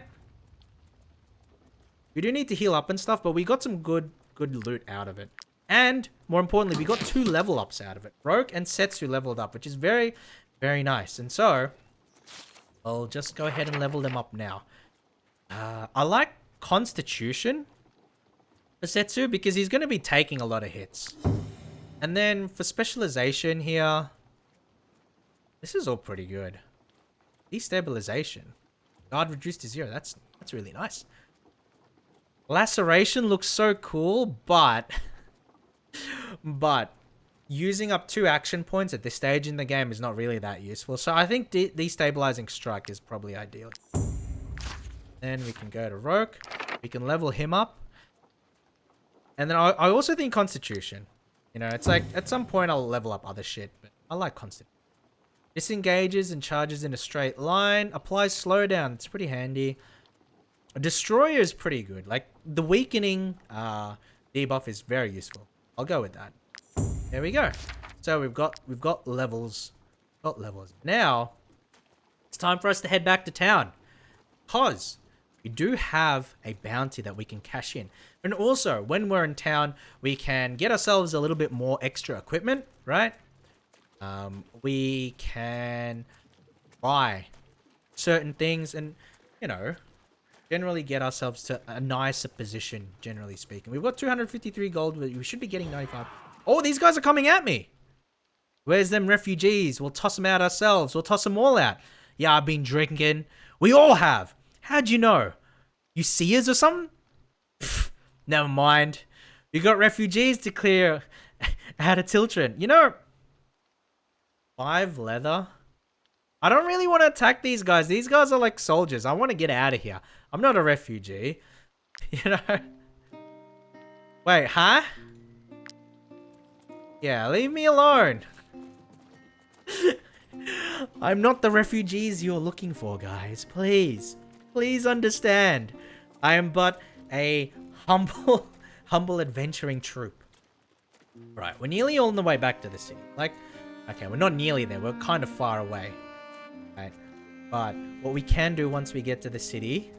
Actually, this seems sort of counterproductive, but I don't mind camping before we get to the city. Because we actually have a few things here, right? We actually have a few things that we can do. We can make a tent, which enables us to restore an extra point, right? Because I knew that we had the resources after getting that rope. So we'll craft this. Bang! Big tento. And now, we can place it in the camp. And look, right? We can move it around. Isn't that cool, guys? You can like customize the look of your camp. It's very, very nice. Isn't that cool? Isn't that cool? I like it. I like this. Alright. We can also cook. That's the... Izaku. Please. I mean, you're not wrong. That's not the only thing you can craft with a rope, but come on, Jizaku, please. Okay. Okay. So, we're pretty low on fatigue, so we can go ahead and just, you know, get together some bread and some cherries, you know? Some bread with some cherries on top. Very nice. Troops are now pleased. Wait, what? Stores each rest. Oh, but you need to assign companions there? Oh, okay. Okay. That's fine. That's okay. I didn't know it could do that. We can do that next time, though. That's fine. Interesting. See, I'm still learning how this game works. Designated, yes. All right. We'll go back to the inn, and we can cash in our bounty. Collect bounty. Very nice. Here's your reward. Thank you. And so we'll take a look at some of the other things here. And we can just collect this one, because this is the next step, right? The Aldenus gang must have inconvenienced the wrong person, and now someone is willing to pay to get rid of them. Now, this is east. And that's cool, because that's undiscovered area. So it gives you like a reason to go into areas where you haven't been before. No? I do like that a lot. Now, what I need now, though, is like a place with like where I can get medicine or like repair my equipment. So the apothecary, we can craft our own stuff as well. So now we can get a new profession. However, there's like a blacksmith profession that I want to use. I've still got 4 medicine. That's actually okay. Fuel for the plague. Strength oil, that's handy. Sharpening oil, I don't have what's necessary for it. All right. We'll go to the forge. We'll see here. Now we can unlock blacksmith, and we're gonna make Rogue our blacksmith here today. Enough gold for a new hire. Potentially, Jizaku. Yes, but it's sort of weird because like I wanna buy equipment, but I don't think they have anything to buy here, right? Like you can make your own rags, you can make your own armor. Unfortunately, I am a little short on, you know, necessary resources. So we'll go to the market, see if there's anything that we can collect from there. Probably not, though. Probably not. What did he have? He had... Oh, this guy had a whole bunch of stuff, right? The iron ore. Jeez, that's kind of expensive, don't you think? Well, we'll take it. I'll take it. I have a decent amount of money. I'll take it. 5. Yeah. Basically spent everything that I bought. Basically, not everything that I bought. Basically spent everything that I earned from the... All right. Ooh. Let's buy this entire thing. Let's buy the entire thing. Don't forget to pay your wages, yes. Otherwise, they stain the cages. I'll be doing that. Okay, I guess I'll do that. Salt as well. I mean, salt's pretty handy. We'll just take salt. We're alright on wages. So what are these? Please, can you spare some food? I guess 1 bread is okay. Okay, thank you so much. Okay, that's fine then. Wait, is she just gonna continue asking for bread? Is that a good thing to like feed her bread? I don't know. I don't know. All right. Ooh, wait. Merchants. No, they're inside here. So we gotta wait for them to leave. 1 bread is all it takes. Yes. Bread is all you need. It is all you need. All right. Now, finally, a merchant. What do they have? Nothing that I want, really. Cherries, rats, wolves, and beer. But I don't need any of these, and I don't want to attack them. Definitely not. Can we sell anything to them? Should we sell her our masterpiece? No. We need to hang that on the fridge. Like, a lot of these things I don't want to really sell. All right. We'll go into the camp, because we do pay our employees through here. There we go. We have paid our wages. We'll go back to town. Let's see if there was anything there. Back in the forge, right? Okay, let's see what he has to sell. Raw materials is pretty handy. But I'd rather just him repair everything. Coal? Do we need coal? I imagine we would at some point, right? Leather and cloth. Throwing axe is pretty good. But I mostly have like 1-handed and 2-handed weapons. We need wood for that. I think rags is fine though. I need more cloth. You need coal? It's almost Christmas. No, Jizaku, no. I'm the one who determines who needs coal. I'm not the one who needs coal. But we'll forge this because it's the start of our rags to riches journey. Right. Oh no, it's a mini game. Okay. The metal plates are heating Press left click when a plate is red hot. Press left click when it sparks. Hit all the plates at the right time. Okay. So.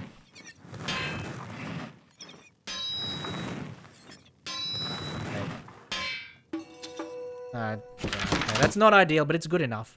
I got a crafting bonus, which is... Okay, so I'll need to get some more cloth in order to get another one. However, it does help, right? And I think, well, like, who needs the cloth the most? If we take a look at who has armor and to what extent, definitely Setsu has the weakest armor. So we'll go ahead and give that for him. And yeah, you can see that his guard, his shield, has gotten a lot higher. Definitely a good thing. Are you giving me coal this Christmas? I don't know, Silent Co. Have you been good? No, you've been good in this chat. You know, you've been very good in this chat. So no, you're not gonna get coal. You know, you'll get something else for Christmas. Hopefully, you'll you have a nice Christmas, and I hope everybody in chat does have a wonderful Christmas season. Game looks fun. Turn-based combat. Oh, that does remind me, Jizaku. I do agree that this game looks fun so far. It's like this whole adventure simulator, right? And it is fun. But you know what would make it better, right? If the combat was sort of like more in sync with the overworld gameplay, which would mean having, real-time with pause combat. Wouldn't that be a lot of fun, right? So, did I miss that? Okay. Wouldn't that be a lot of fun? Real time with pause combat. But no, the game that I do most associate this with is a game called Darklands. And that game, I really did enjoy it. I can't stress enough. Ooh, what do we get here? Increase cider, wine. Why would anyone ever try and buy wine when you can buy cider and you get the same effect for cheaper, right? So we'll get a couple. Like, it's not a big deal, but like we'll get a couple of these. All right. So let's leave. We don't really need anything else from them. And I want to take a look at the guard outpost and see what these guys have to say. Right? Okay. Captain Rovand. But yeah, Darklands is probably the game that I closely associate this with in terms of game styling. And the kind of games that Darklands is like, it plays very similar to this. Oh, let's see if I can find a screenshot.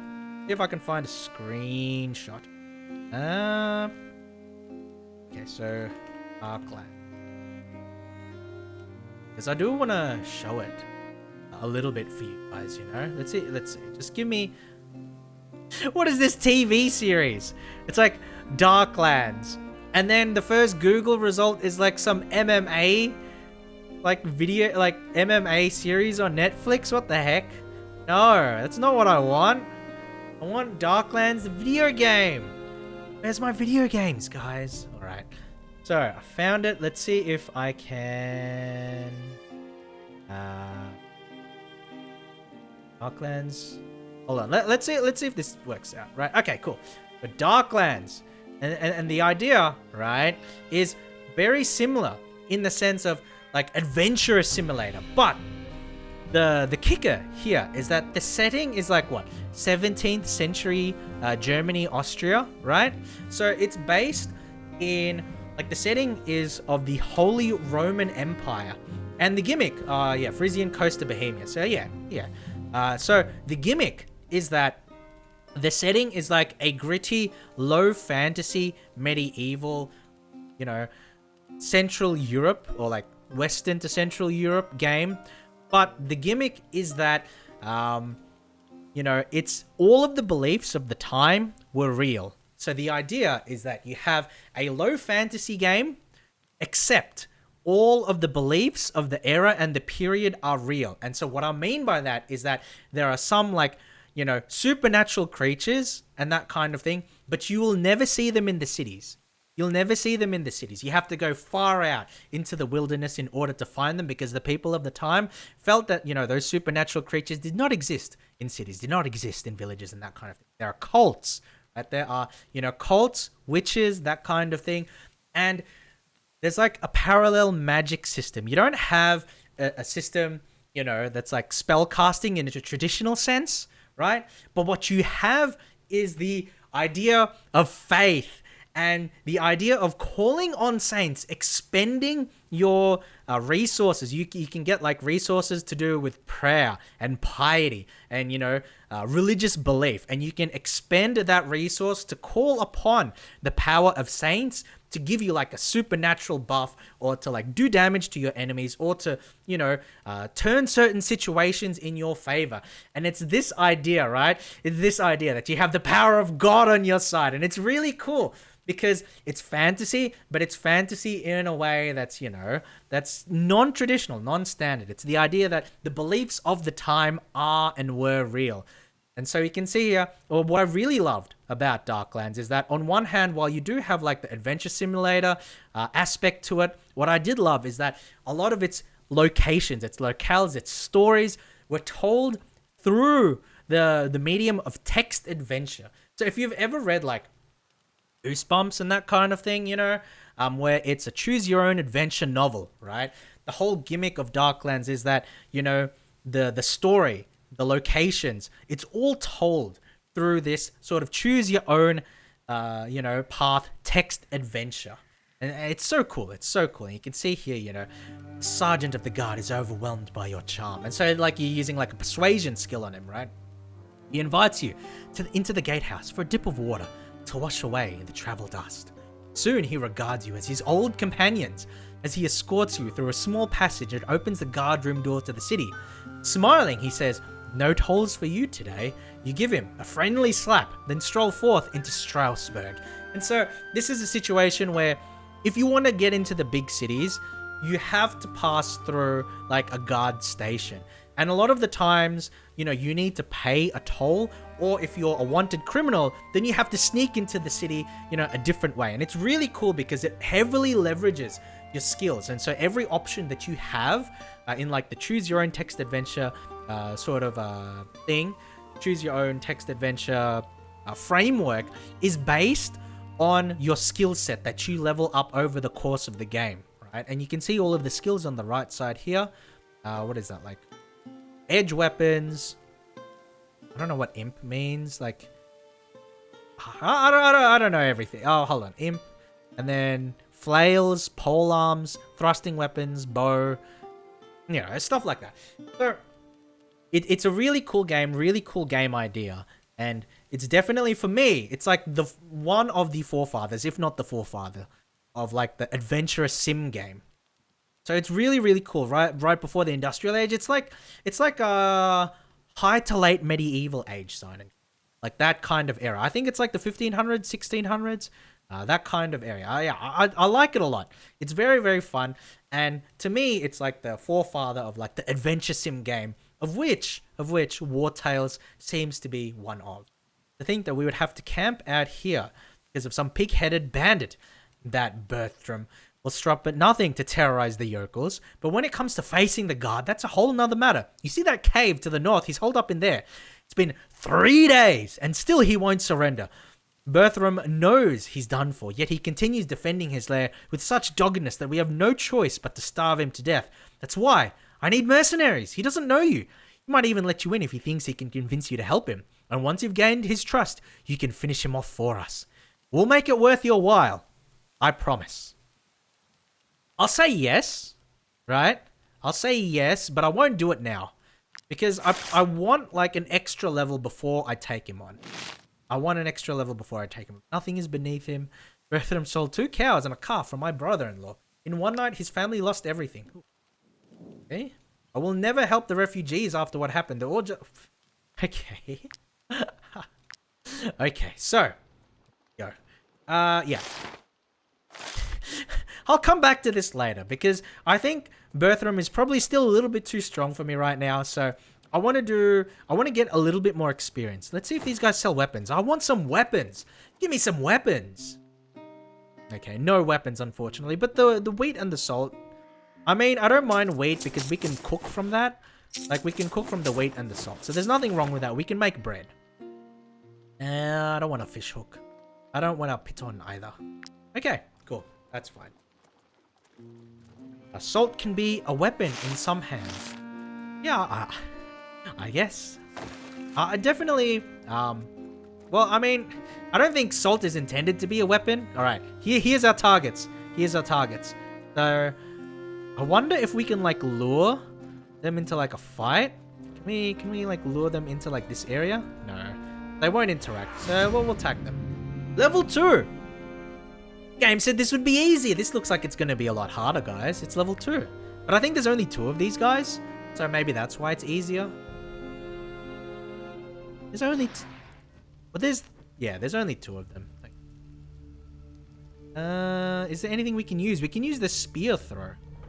That's really handy. So, what you can do is you can actually use you can use items or weapons on the ground to do like extra attacks. So I want to Aldenus the Unchaste. I kind of want to take out the Hoodlum first because I don't think I'll be able to take out Aldenus. Can I hit 2 people with like the same attack? Be interesting to try. I mean, I guess I'll hit Aldenus. I didn't want to initially, but I guess I'll do it, you know? Is this possible to hit? Oh, wait, this is cleave. And that's still fine. We can do debilitating strike. Guard reduced to 0. I'll do that on the Hoodlum later. That's fine. Thought he had a different skill. That's okay, though. Not a big deal. Any other bear traps? No, just this one. That's fine.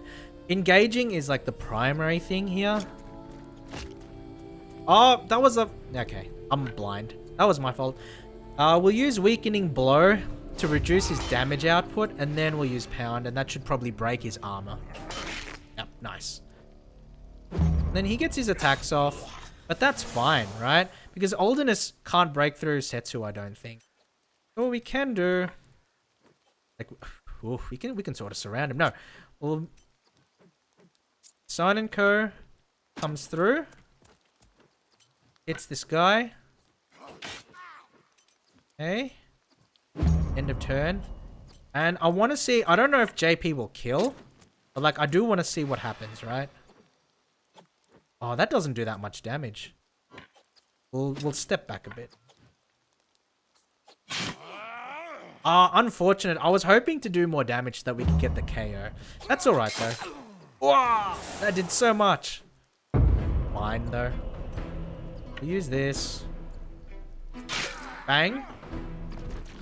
Very nice. That enables me to... Yeah. And then we can just surround... Like, wait. I kind of don't want to surround him. Yeah, I don't want to surround him yet. Reason being... It's kind of annoying. No. Reason being is because he can use like his whirlwind attack again, and that's really fucking annoying.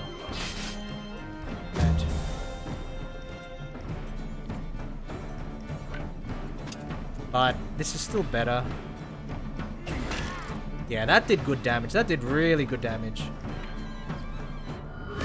Oh, we got a crit on that. Nice. Nice. Okay. So, bounty obtained. We got a little bit of loot. We got some XP. Sign and Co leveled up, which is nice. Unfortunately, we don't have enough. You know, we can't repair our equipment, but that doesn't really matter at this point, right? I don't... Oh, Sora, welcome to the stream. Thank you for the raid. Thank you for the raid, guys. Welcome to the stream, Sora. How are you doing today? How are you doing today, Sora? Let me just give you a shout out. So, I know that you're playing a little bit of Alien Isolation, I believe. So, did you finish it? How was your stream? Sora? And a welcome raiders. My name is Tooru. I am a turtle VTuber. I like to ramble quite a bit, so hopefully you enjoy, you know, streams where there's like a lot of talking and that kind of thing. And I'm currently playing a game called War Tales, which is like an open world RPG. And it works like, it's basically an adventure simulator, right? It's an RPG adventure simulator. And you're put into like a massive world where you just explore basically at your own pace. And, you know, you have fun adventures. But welcome guys, welcome Typhon Apex, welcome Zara Unity Master, welcome Daney Does, and thank you for the follow, Daney, thank you for the follow. I finally finished it. Oh, that's good to hear. That's good to hear, Sora. So if you guys, if people are in chat don't know, Sora is also a VTuber. Currently I think PNG tuber, but I do remember reading, so please correct me if I'm wrong, Sora, but I do remember reading that you're planning to get your live 2D sometime soon, so looking forward to that. So yeah, definitely recommend everybody check Zora out. But congratulations on finishing Alien Isolation. I know that there's been a lot of pain involved in your playthrough, but also a lot of fun. What you want to hear. We have Silent here. He's leveled up. I think we want to level up his strength because he does more damage that way. You know, damage is always good. Unga bunga, me damage. It's coming. Oh, that's awesome. That's awesome. Let's see what attacks he had. Triggered of this ability, deal 3 times, so you deal damage. The next time they parry with attack of opportunity. Whoa, Ovation looks cool. How big is the... All allies are engaged in combat? That's not as good. I mean, that's all right. I kind of want to use it though. But that's two things I'll never be able to get. Strength -1. Nah. We'll just go with attack 1 time for each unit in the target area. Wait, cutting Maelstrom? Oh no, that's 2. I also won't be able to have that. Won't be able to have the action points for that. So I'll just explain a little bit of, like, you know, the mechanics in this game. It's coming. That's good to hear though. Have we got a sorry for asking, but have we got like a definitive date or anything along those lines? If not, that's fine, but looking forward to it. Let's see if there's... we don't need to pay our wages, thankfully. So what we currently are doing is we're at camp, right? And we're looking to rest, right? Our weary warriors, we can see here that the troops' fatigue is actually getting pretty low. So the lower it goes, you know, you run into exhaustion, which lowers your stats, and you run into the potential for people collapsing, right? So we want to rest up. We can see everybody's got like broken equipment, and that's because we've been hunting bandits. So once we get back to town, we will be able to repair our stuff and work from there. But for the time being, we're just going to fill ourselves up on food, a little bit of bread, but mostly some apples, right, in order to rest, because there is, you know, a certain food requirement that we need to meet every day in order to continue our adventures and you know, not starve. We'll be going ahead and doing that, and hopefully we'll be able to restore a little bit more action points. Very nice.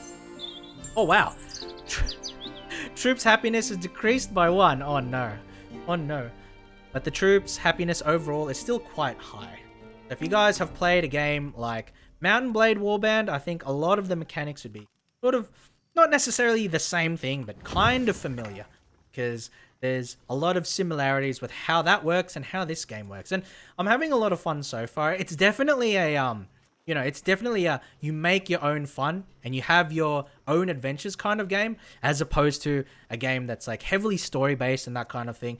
But the other thing to note about War Tales is that it's currently in early access. So, you know, things may change for the full release. That I'm not aware of. It's not like I am in with the devs or anything along those lines.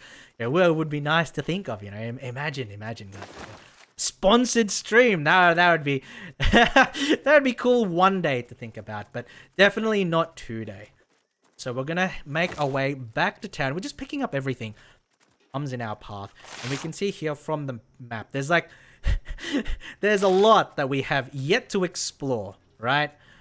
We'll head back to town, get ourselves a little bit of money, get ourselves paid, you know, do a little bit of extra stuff so that we can go out for the next trip, because we are a group of adventurers.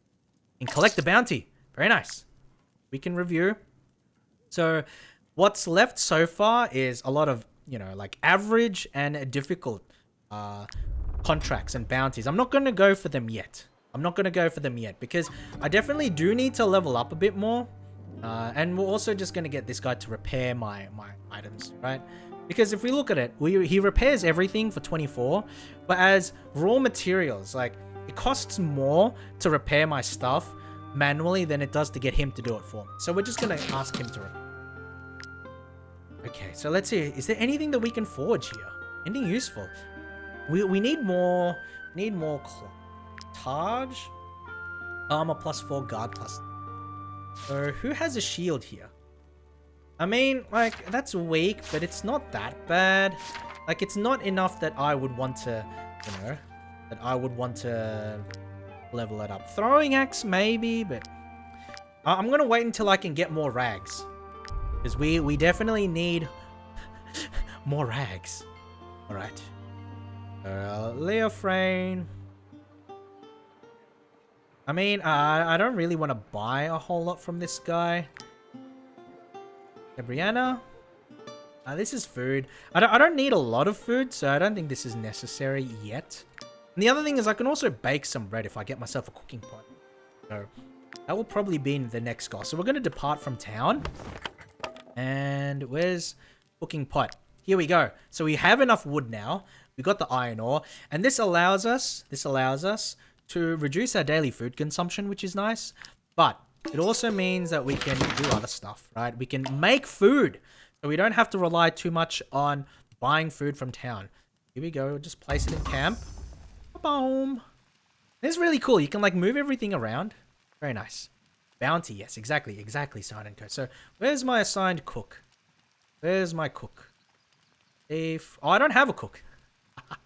Oh no, I need a cook. Maybe I should get a new party member. But I'll consider that later, right? Because the problem is I don't think you can rename party members, so that's a huge shame. I really wanna get like, I don't know if the game allows it, but I want to get people that I can name myself, so that I can name them after people in chat. You know, that's what I enjoy. I enjoy games that allow you to name characters yourself, and I want to do it to name it after you guys. I don't know if the game's NPC companions will allow that, but we can see. We can see going forward. We'll try and put ourselves in a position where we can, get a few more friends. All right. So we're going up through here, up through the mountains. Oh my goodness. What's with this stuttering? Oh no. So we go. It's mostly just food. I'm not that interested in food, lady. I'm pretty okay when it comes to food. At least I like to think. Ooh, we're now in a mountainous region. So there's definitely different challenges up here. So Highland Trackers Camp. I wonder if we actually need like snow gear and stuff in order not to freeze to death. But I guess we can find that out. We can find that out firsthand. All right. So we're now at the Trackers Camp. Hunter Beggar. Beggars can't be choosers, Don't even bother trying to sell me your filth. I'm in need of fangs, typo, I guess, to accomplish our ancient rituals. Not really interested in any of this, and I can't buy any of this either, right? I can't buy any of that either. Okay, Master Tracker Brennan. Name's Brennan. Master Tracker. Our brotherhood is tasked with the culling of all the wild beasts on the continent. We reward hunters for their kills and protect the common folk from these vicious animals. If you want to join us and learn from us, you'll need to prove your worth and take part in your first hunt. All right, what's the hunt? Come back victorious or do not come back at all. So what do we need? According to the report, someone was attacked near the local stables. All points to the giant wolf, Sika. We have been hunting for several weeks now. All right. So the local stables. So I assume that's like in this area, right? I don't know, like the stables wouldn't be up here, would they? Who would have like horses? Like who would stable horses in this region? Would you? I wouldn't. I certainly wouldn't. I don't know, you guys might, but I don't know. It just seems impractical. The stables, when he says local stables, is probably like, I don't know, out here? Because like the stables are like back down here, right? But surely, like, the wolf is not right in that area. Come on, surely not. I guess we could go check. I guess it doesn't hurt to check.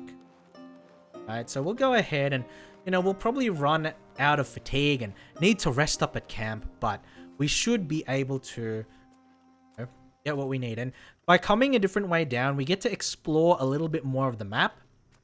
And the reason why this is important is because of the knowledge mechanics. Oh, speaking of which, I have a knowledge point. So let's explain this. So the idea behind knowledge is that as you explore the map and undertake certain actions, then you're able to obtain party-wide perks, because we saw the perk system that works in combat, and that's for individual party members only. However, now that we've gained knowledge by exploring the world and seeing what it has to offer, we can in fact level up certain perks that give us certain bonuses in the overworld. So here we have, this is like the basic knowledge one, and this is mostly to do with like distance and like reduce the amount of wagey and that kind of thing. However, you have workshop skills which allow us to craft new things. You have anvils that allow us to craft new things as well. Cooking allows us to cook certain things. Apothecaries, which allows us to make medicines and that kind of thing. So it's pretty nice. I think the anvil might be pretty useful because the idea of making your own weapons is pretty good, right? By seeing like all of these weapons, we can craft stuff for the party, right? Because we do have like a novice blacksmith. Who is it? It's Roke, right? Roke is the novice blacksmith, but he can craft items for a lot of people, which is definitely pretty useful. Okay, so who's got the weakest? 6 to 8, 6 cleave, 4 to 6, 4. Double his damage if used from a distance, so that's pretty handy though. Let's see what we got here. I could even get myself extra armor, which is quite. I could even try and get a longbow. Get a longbow. Padded double. No thanks. Iron axe. Target loses 20% of their max health at the end of their turn. Holy shit, that's really... that's for critical hit. Two-handed iron mace. Deals 70%. You can also ram.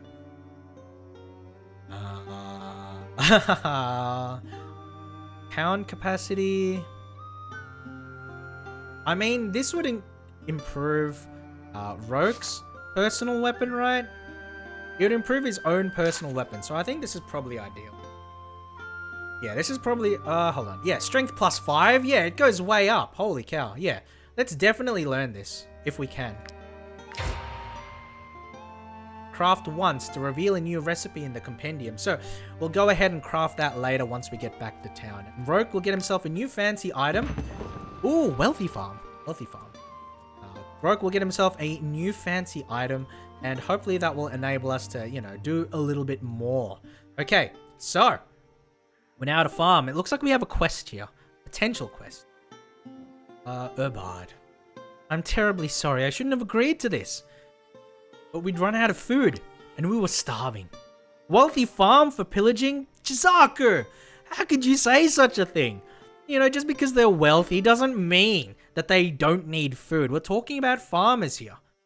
On the other hand, if they have like a chest full of, valuables, that's different, right? Right. I don't want that wheat. Village chief, do not take pity on this scoundrel. He fled his home to come and steal our crops. This Ediranian leech will be strung up for his crime, and soon we'll all sleep easy. Oh! So this guy's like a thief who's been caught stealing. Okay. Isabakna. Who comes up with these names? Are you mercenaries? Oh, blessed be the all-seeing eye. You are our last hope. I swear I'll find a way to repay you. You must warn my husband's friends. They need to come and help him. Yes, ask them to come. If only they could speak in his favor. Reason with the people who want to kill him for a handful of grain. Wait, what? No, wait. Excuse me? Is this lady just gonna like call over the other refugees and they're just gonna ransack this farm and kill everybody here? Is that what's gonna happen? Let's find out. My husband only told me that his friends live north of the lake. Not far from here. Please come back quickly, alright. North of the lake. We can see there's like a lake here. But that could also potentially be a lake as well. There's probably just a river. So I imagine... Is this a lake? Yeah, this looks like a lake. Okay, so that's where it is. Alright. All right, we're gonna do it. We're gonna do it, guys. We're gonna talk to this wonderful lady's husband's friends. What? Oh, hunter's bow. Oh, really? That took me over? Okay. Let's drop some clothes. We don't need these. It's such a shame to drop it, but you know, I don't want to bother having to pick up new shit. Yeah, wood should be fine. But there's a camp here. Oh, wait. Everybody's like on the verge of dying. Hold on. All right. No cook, unfortunately.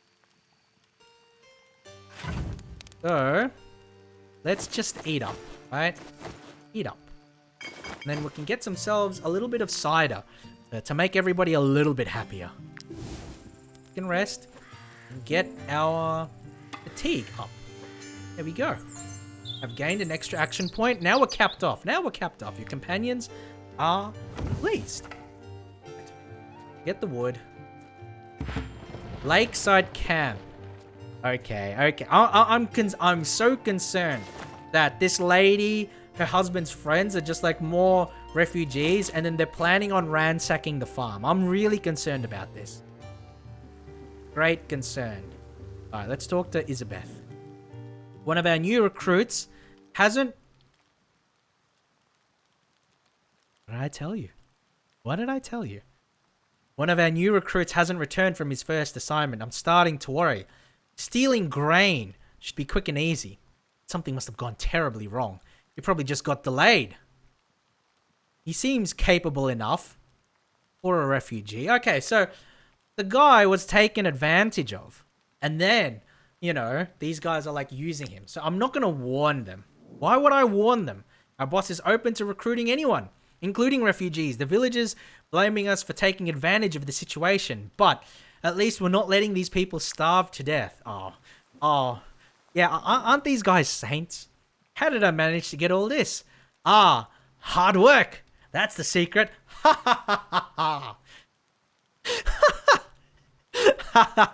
Imagine doing hard work. Okay, so this is all stolen stuff. I'm not going to buy any of that. Is there... Can I warn the villager? Like, I want to warn the villager and say, hey, these guys are stealing, right? They're not honest people. They're going to ransack the village. They're going to do a lot of bad things. So I want to warn the farmers, right? Because, like, I feel sorry for the refugee. I don't think that he deserves to, you know, hang from the gallows. But if we get the thieves over, then they're just going to kill everybody here. We talk to the village chief.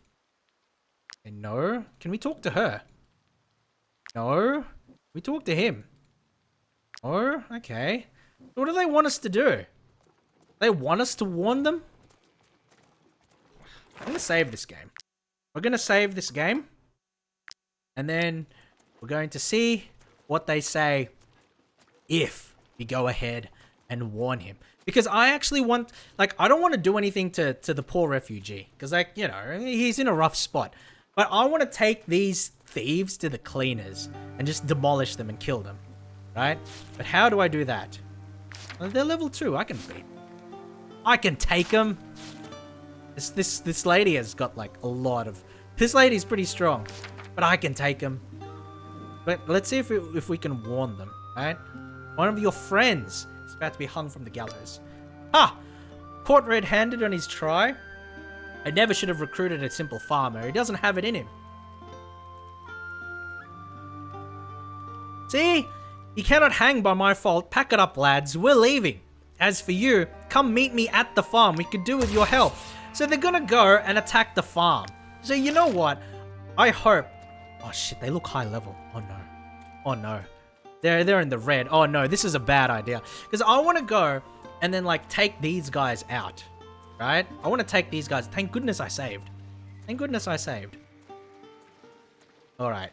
Here we go. Here we go.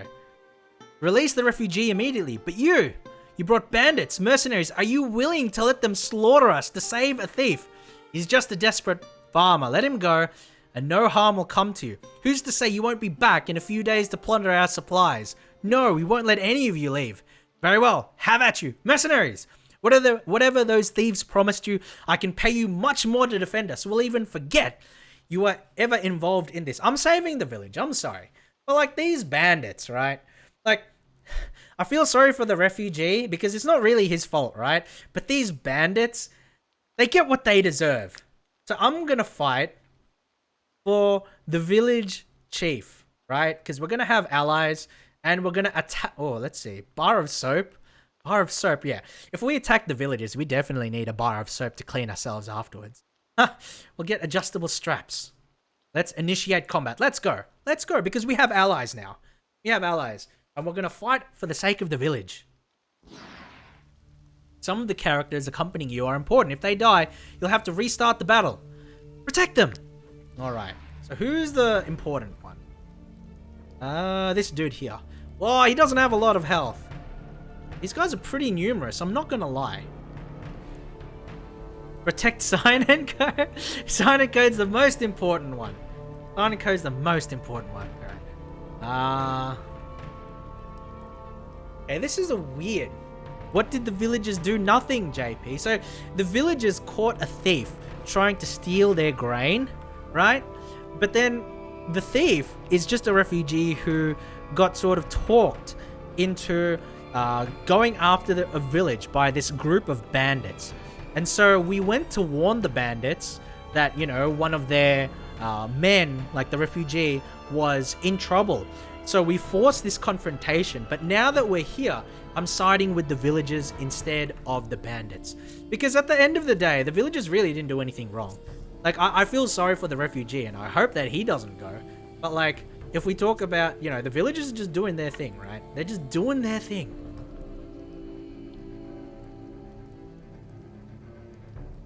I think, yeah, debilitating strike is really nice here. Yeah, because it reduces the guard to 0, right? I was thinking it would take, yeah, I was thinking it would get rid of all their guard. Yes, it doesn't. However, we can still double attack, right? Yeah, very nice. Quite useful. And then I think we get another turn. No, it goes straight to the enemy. That's fine. He's going for the villagers, so I don't really... Well, like, I hope they don't die, but I don't really care. Haha! Oh, that did a lot of damage. Yeah, that's still okay, though. Sign and Co. can... use this. Hit him. Oh, so close. So close. Then... yeah, because this guy's next, right? So removing him is pretty useful. Oh. Wow. Look at that. Because we can still move and then use another attack, right? So like, I kind of want to go to Elizabeth, but I think that going to the Poacher is better. Because we can still use Rampage here. Nice. And then... I don't think that's fine. And then that's it. Okay, JP. JP, look... oh my god, you got backstabbed, my friend. Backstabbed. But I think it's okay. Unfortunately, like, thing is we can run to disengage. So we don't have to engage in the enemy, right? And yeah, that's fine. We can run there. And then we can chain it with this run. And we can actually run all the way back here, right? In order to take advantage of having allies in the area. Or we can do this. Like, we can get this guy. And I think I'll go with this guy for now. We'll go with this guy for now. I'm used to this. Hold on. Let's see if we can go a little bit further. Bang. And then now we go. Nice. Okay. Yeah, having all of those action points in reserve really did a world of good. And then Ro can come in and just demolish this guy, right? Because he's only got 12 HP remaining. So we can go behind here and then hit him with a weakening blow. And then hit him with the pound, which should KO. Nice! Then now we can move him to here. And then... oh, I was going to say, like, then we can use this. But, like, we can't. We can't, unfortunately. But what we can do is move him to JP and then support him with a first aid. because it gets rid of the debuff, which is quite nice. Yeah. Good turn. Good turn. Isabeth, I'm concerned that Isabeth is going to do like 1,000,000 damage because Isabeth is the ringleader, but it's okay actually. Yeah, they're stuck. They can't disengage. Nice. Nice. Then now we hit them with the double combo again. Bang. Weakening and then bang. Nice. Now Rourke is doing damage here. This guy can only hit with the melee attack. Very nice. Setsu's gonna get pretty badly hurt, but it's still okay. I don't want to use like the rest of the action points right now, so I want to keep a couple in reserve. And then we get like another turn. So who else can we move in this? Like I kind of want to use JP. Hold on. Yeah, no. This is better, right?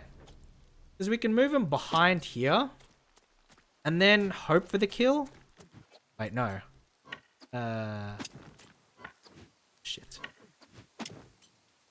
There we go. We get the kill here. Using the double spacing.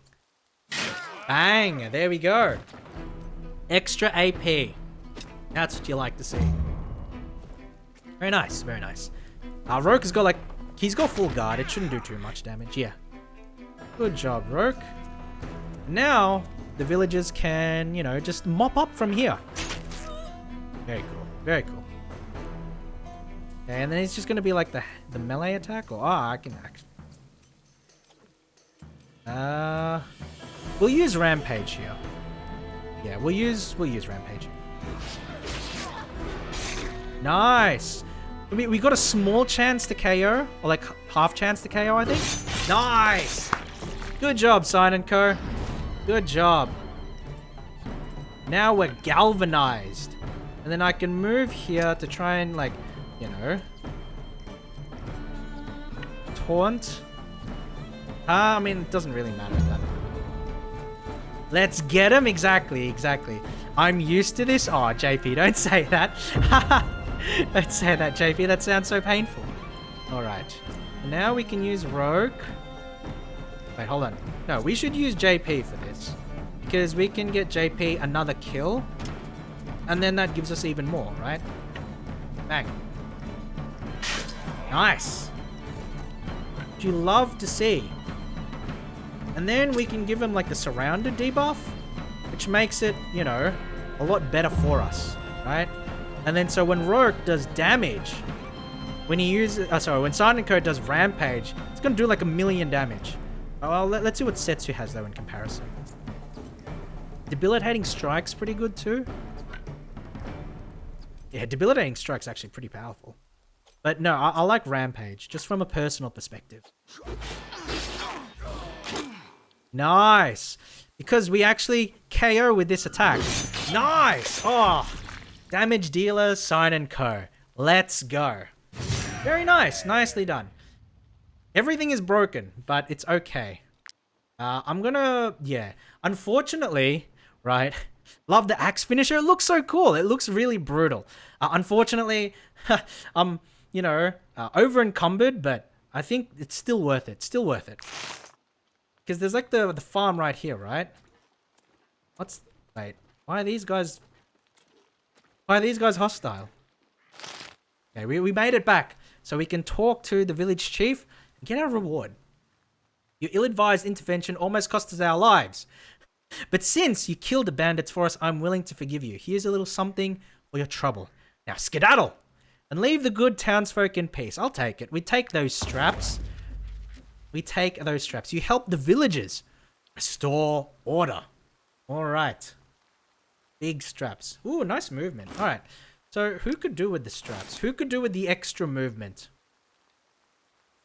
I feel like Rogue would be nice with some extra movement points. So, nice. All right. I'm happy with that. Sonico the Brute, very fitting. Yeah, exactly. All right. Now, very unfortunately, actually, no, wait. What am I doing? I'll just sell the bow to the village chief here. Yeah, I'll sell the bow. Oh, no, he won't trade with me. Okay. What about this lady? You let them hang my husband. Let the beast take you, no. Lady. I don't want to let go of the bow because the bow is really nice. Oh, God. Yes. Traders. Exactly what I'm looking for. Traders. Thank you. Oh, no. I can't keep up with them. I'm too slow. No. Hold on. Refugee leader is not happy with me. Oh. All right, whatever. I'll trade with these guys. At least they're coming in the right direction. They're coming in the right direction. Yeah, nothing I have here is like that light. All right. You bandits. We have nothing. We are only refugees fleeing the Iranian war. Please let us go. I beg you. No. So what we'll do, I don't really care about that. Just here's my bow so that I can actually run unencumbered. That's what I'm after. The rest is whatever, friend. The rest is whatever. Okay. Now we're cool. Now we cool. So now I'm going to make my way back to Stromkap.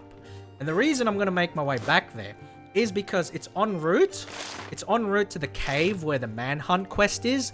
But beyond that, you remember, we unlocked a recipe in order to create like a, I think it's like an axe or like a mace, a club for Rogue.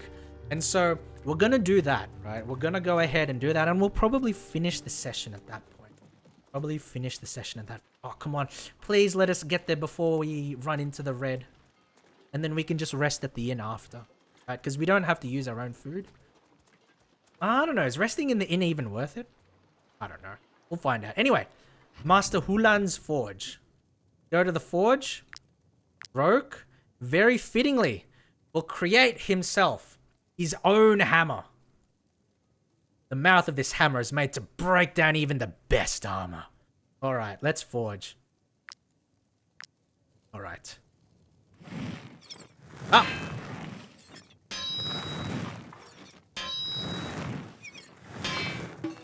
Alright, good enough. Three out of 4 is okay. We got the bonus. Superior item quality. We got an extra stat out of it. Level 2. Nice. I'm so happy with that. And then now, you can go Rogue. Get him this nice club. Look at that. Look at that. That destroys a man because it's not just the big hammer. You've got the spike on the end of it too. That's nice. And you can see his strength goes up to 12. So when he does damage, he's going to do a lot more. I'm very happy with this. Very cool. Very cool. So now we go to Master Hulan and we can just repair our stuff, right? Much cheaper this way. Much cheaper. The companion's armor has been restored. I wish you could buy armor and like weapons, but you know, I guess the game doesn't want to make it that easy for you, right? We'll go to the inn. We'll rest up. I want to see what it's like to rest up, right? Because I normally don't rest. 39. 39's okay. I've got a decent amount of crowns, right? We earned a lot from that little expedition. 39. Then we rest up to full. Oh, God. Oh, God. You see this, guys? It's 11 p.m. and we're awake. Or is this like 5 a.m.? This better be 5 a.m., but it's probably like 11 p.m. Let's find out. Let's exit. Yeah, look at this. Look at this. It's 11 p.m. and we've just woken up. We are on that neat schedule, my friends. We're on that neat schedule. So, we're going to have to fix that at some point, you know? We're going to have to fix that a little bit later. But for the time being, I am going to finish up with the game. Let's just head to the little Zatsudan, little chatting panel, and we can continue the stream there before we finish up overall. But yeah, I want to thank everybody for coming along. I really do appreciate your presence. Like, I was playing War Tales a little bit earlier, right? And I don't have that much experience. It's only like 1 hour or whatever, like 2 hours or whatever. But I'm having a lot of fun with it so far because I'm really drawn towards a lot of these, how do we call it, like the adventure simulator kind of games. Like I was talking about Darklands earlier as the biggest example, but you know, I've put a lot of hours into Mount and Blade Warband as well, right? I've put a lot of hours into games like Mount and Blade Warband as well. So I do like the genre and I definitely will be continuing this off stream. right? So I don't know if I'll be continuing like this particular playthrough, like, you know, if I'll be having skips or whether I'll be playing a different save. But I'm really pleased with the progress that we've made so far, and it's, you know, it's slow, right? Because I'm a turtle. I'm not intelligent. I'm not smart. But, you know, we're doing our best and we're having a lot of fun along the way. So yeah, I just want to thank everybody for coming along. Really appreciate it. Thank you, Sora, for the raid. Really appreciate it. I don't know if we'll raid anybody today. I gotta be honest, right? I gotta be honest. This is like outside of VTubing stuff, but like with regards to work and everything, right? Oh, you got the Lumi Weekly, very nice. But with regards to work and everything, usually around this time of year, things definitely start to scale down in terms of workload, but that's usually how it happens. This year, I don't know. It's like everything is like more, right? Everything is more. Like everything is more busy. We've got more work to do. I'm doing a lot of overtime, which is really unfortunate. And it's sort of like in a situation where I'm kind of concerned that, because I have a planned stream on Friday. So in 2 days, I have a planned stream, right? Planned stream to do like the tech stream. But I don't know if I'll be able to do that because typically it's Christmas Eve, right? It's Christmas Eve. And the general idea is that on Christmas Eve, if we work Christmas Eve, then we do a half day and we go home early. And so I said to myself, okay, that gives me plenty of time to organize, gives me plenty of time to rest and that kind of thing. So I'll be able to get the tech stream done, no problem. So that's why I put it on my schedule. Do I have my schedule here? Don't know. I do have my schedule here. So yeah, I put it on my schedule and I said, okay, I'll be fine. But then I learned today that no, Tooru, in fact, instead of being able to leave, you know, at midday or at 1 p.m., instead of doing a half day, we might actually ask you to work overtime. And so it really puts like the potential for me doing the stream in a lot of jeopardy. So I'm a little concerned about that. But in saying that, if I do the stream, if I don't do the stream, if whatever happens, I will definitely update you on my Twitter. So I just posted it there. So please, follow me on the Bluebird site. I want as much artificial clout as I can possibly muster. No, actually, I don't really care if you follow me or not. Don't worry about it. What matters is that if you want to keep up to date with my streams, I'll post any and all updates there. So, you know, that's just to keep in touch with my stream. I don't care if you follow me. I don't care about Twitter clout or anything along those lines. Another thing that I did forget to mention. So Sign & Co earlier, you were saying that, you know, I should put the Yakko's World on YouTube, Nations of the World on YouTube. I did. And so I recommend everybody. So here's another self-shill because I'm a filthy shill that wants to promote myself, you know, in my stream. But I got Yakko's World as its own clip video, right? As its own clip video. So please go and check that out. I played it earlier on stream, so I think, you know, you guys will be fine and all of that kind of thing. Like, you guys have probably seen it. Maybe you have, maybe you haven't. But if you haven't seen it yet, I sing Yakko's World from the Animaniacs cartoon because of a channel point redeem. So I have a channel point redeem that's 10k points right now. So it's quite a bit, right? But the idea is that if you redeem that point, and you have like a scene idea or a meme idea or like something that you want me to record and, you know, sort of satirize or try and do, then I will try and make that for you for the next stream. And so Sign & Co redeemed that a couple of streams ago, and what I had is this, right? It's the YouTube link there. It's where I sing Yakko's World because he asked me to sing Yakko's World, and I did it. You know, I showed it off on stream. And yeah, that's the channel point redeem. And I'm hoping that, you know, maybe more stuff happens in the future, right? Maybe more stuff happens in the future because I really enjoy making like these short skits, these short bits, you know, and, you know, just having a little bit of fun with this stream. Just, you know, something a little extra from the, you know, the games. Can I redeemed au revoir? Wait, are you wait, JP, when you say au revoir, are you talking about like, well, what are you talking about specifically? You have to be more specific, JP, because I have the impression that you are thinking about a certain man in a tunnel right? But I'm not sure if that's what you're thinking. But if you are thinking about a certain man in a tunnel, then yeah, I would probably do that. So, a goal, exactly, Deanie. Exactly. Man on bicycle shout. Oh, okay, maybe that's a different one. That's maybe a little bit different, JP. I'd have to look it up. I can't guarantee. Bicycle shouting at a car. So, man in tunnel? Is that what you're talking about? Or are you talking about something else? I don't know. Anyway. Again, I do want to thank everybody for coming along. Again, thank you, Sora, for the raid. Really do appreciate it. Thank you for Deanie for following and that kind of thing. It's the same one? Okay, then I would do that one. Appreciate everybody's presence. I'm glad, you guys, stayed and enjoyed the stream. At least I hope you enjoyed the stream. But yeah, take care of yourselves, guys. Thank you from Tooru to you. Take care of yourselves. And I hope to see you all around next time. So thank you again, guys, for watching the stream. I really appreciate you coming. One of the reasons I really like this game is because it's low fantasy. That is to say, pretty down to earth. Like, don't get me wrong, there are some unrealistic parts of the game. It's still ultimately a fantasy world, right? But it has a heavy focus on the logistics of adventuring, and that enables you to really immerse yourself in the world on a deep level and create realistic characters that you feel could have actually lived in this game setting. I've probably mentioned Darklands quite a lot, and that's probably my closest analogy. However, there are a lot more niche games out there that attempt to fill the same role as well. You have Kenshi, Hey! What do you think you're looking at? Don't you know it's rude to peek at other people's private saves? I've really had a lot of fun having you here with me.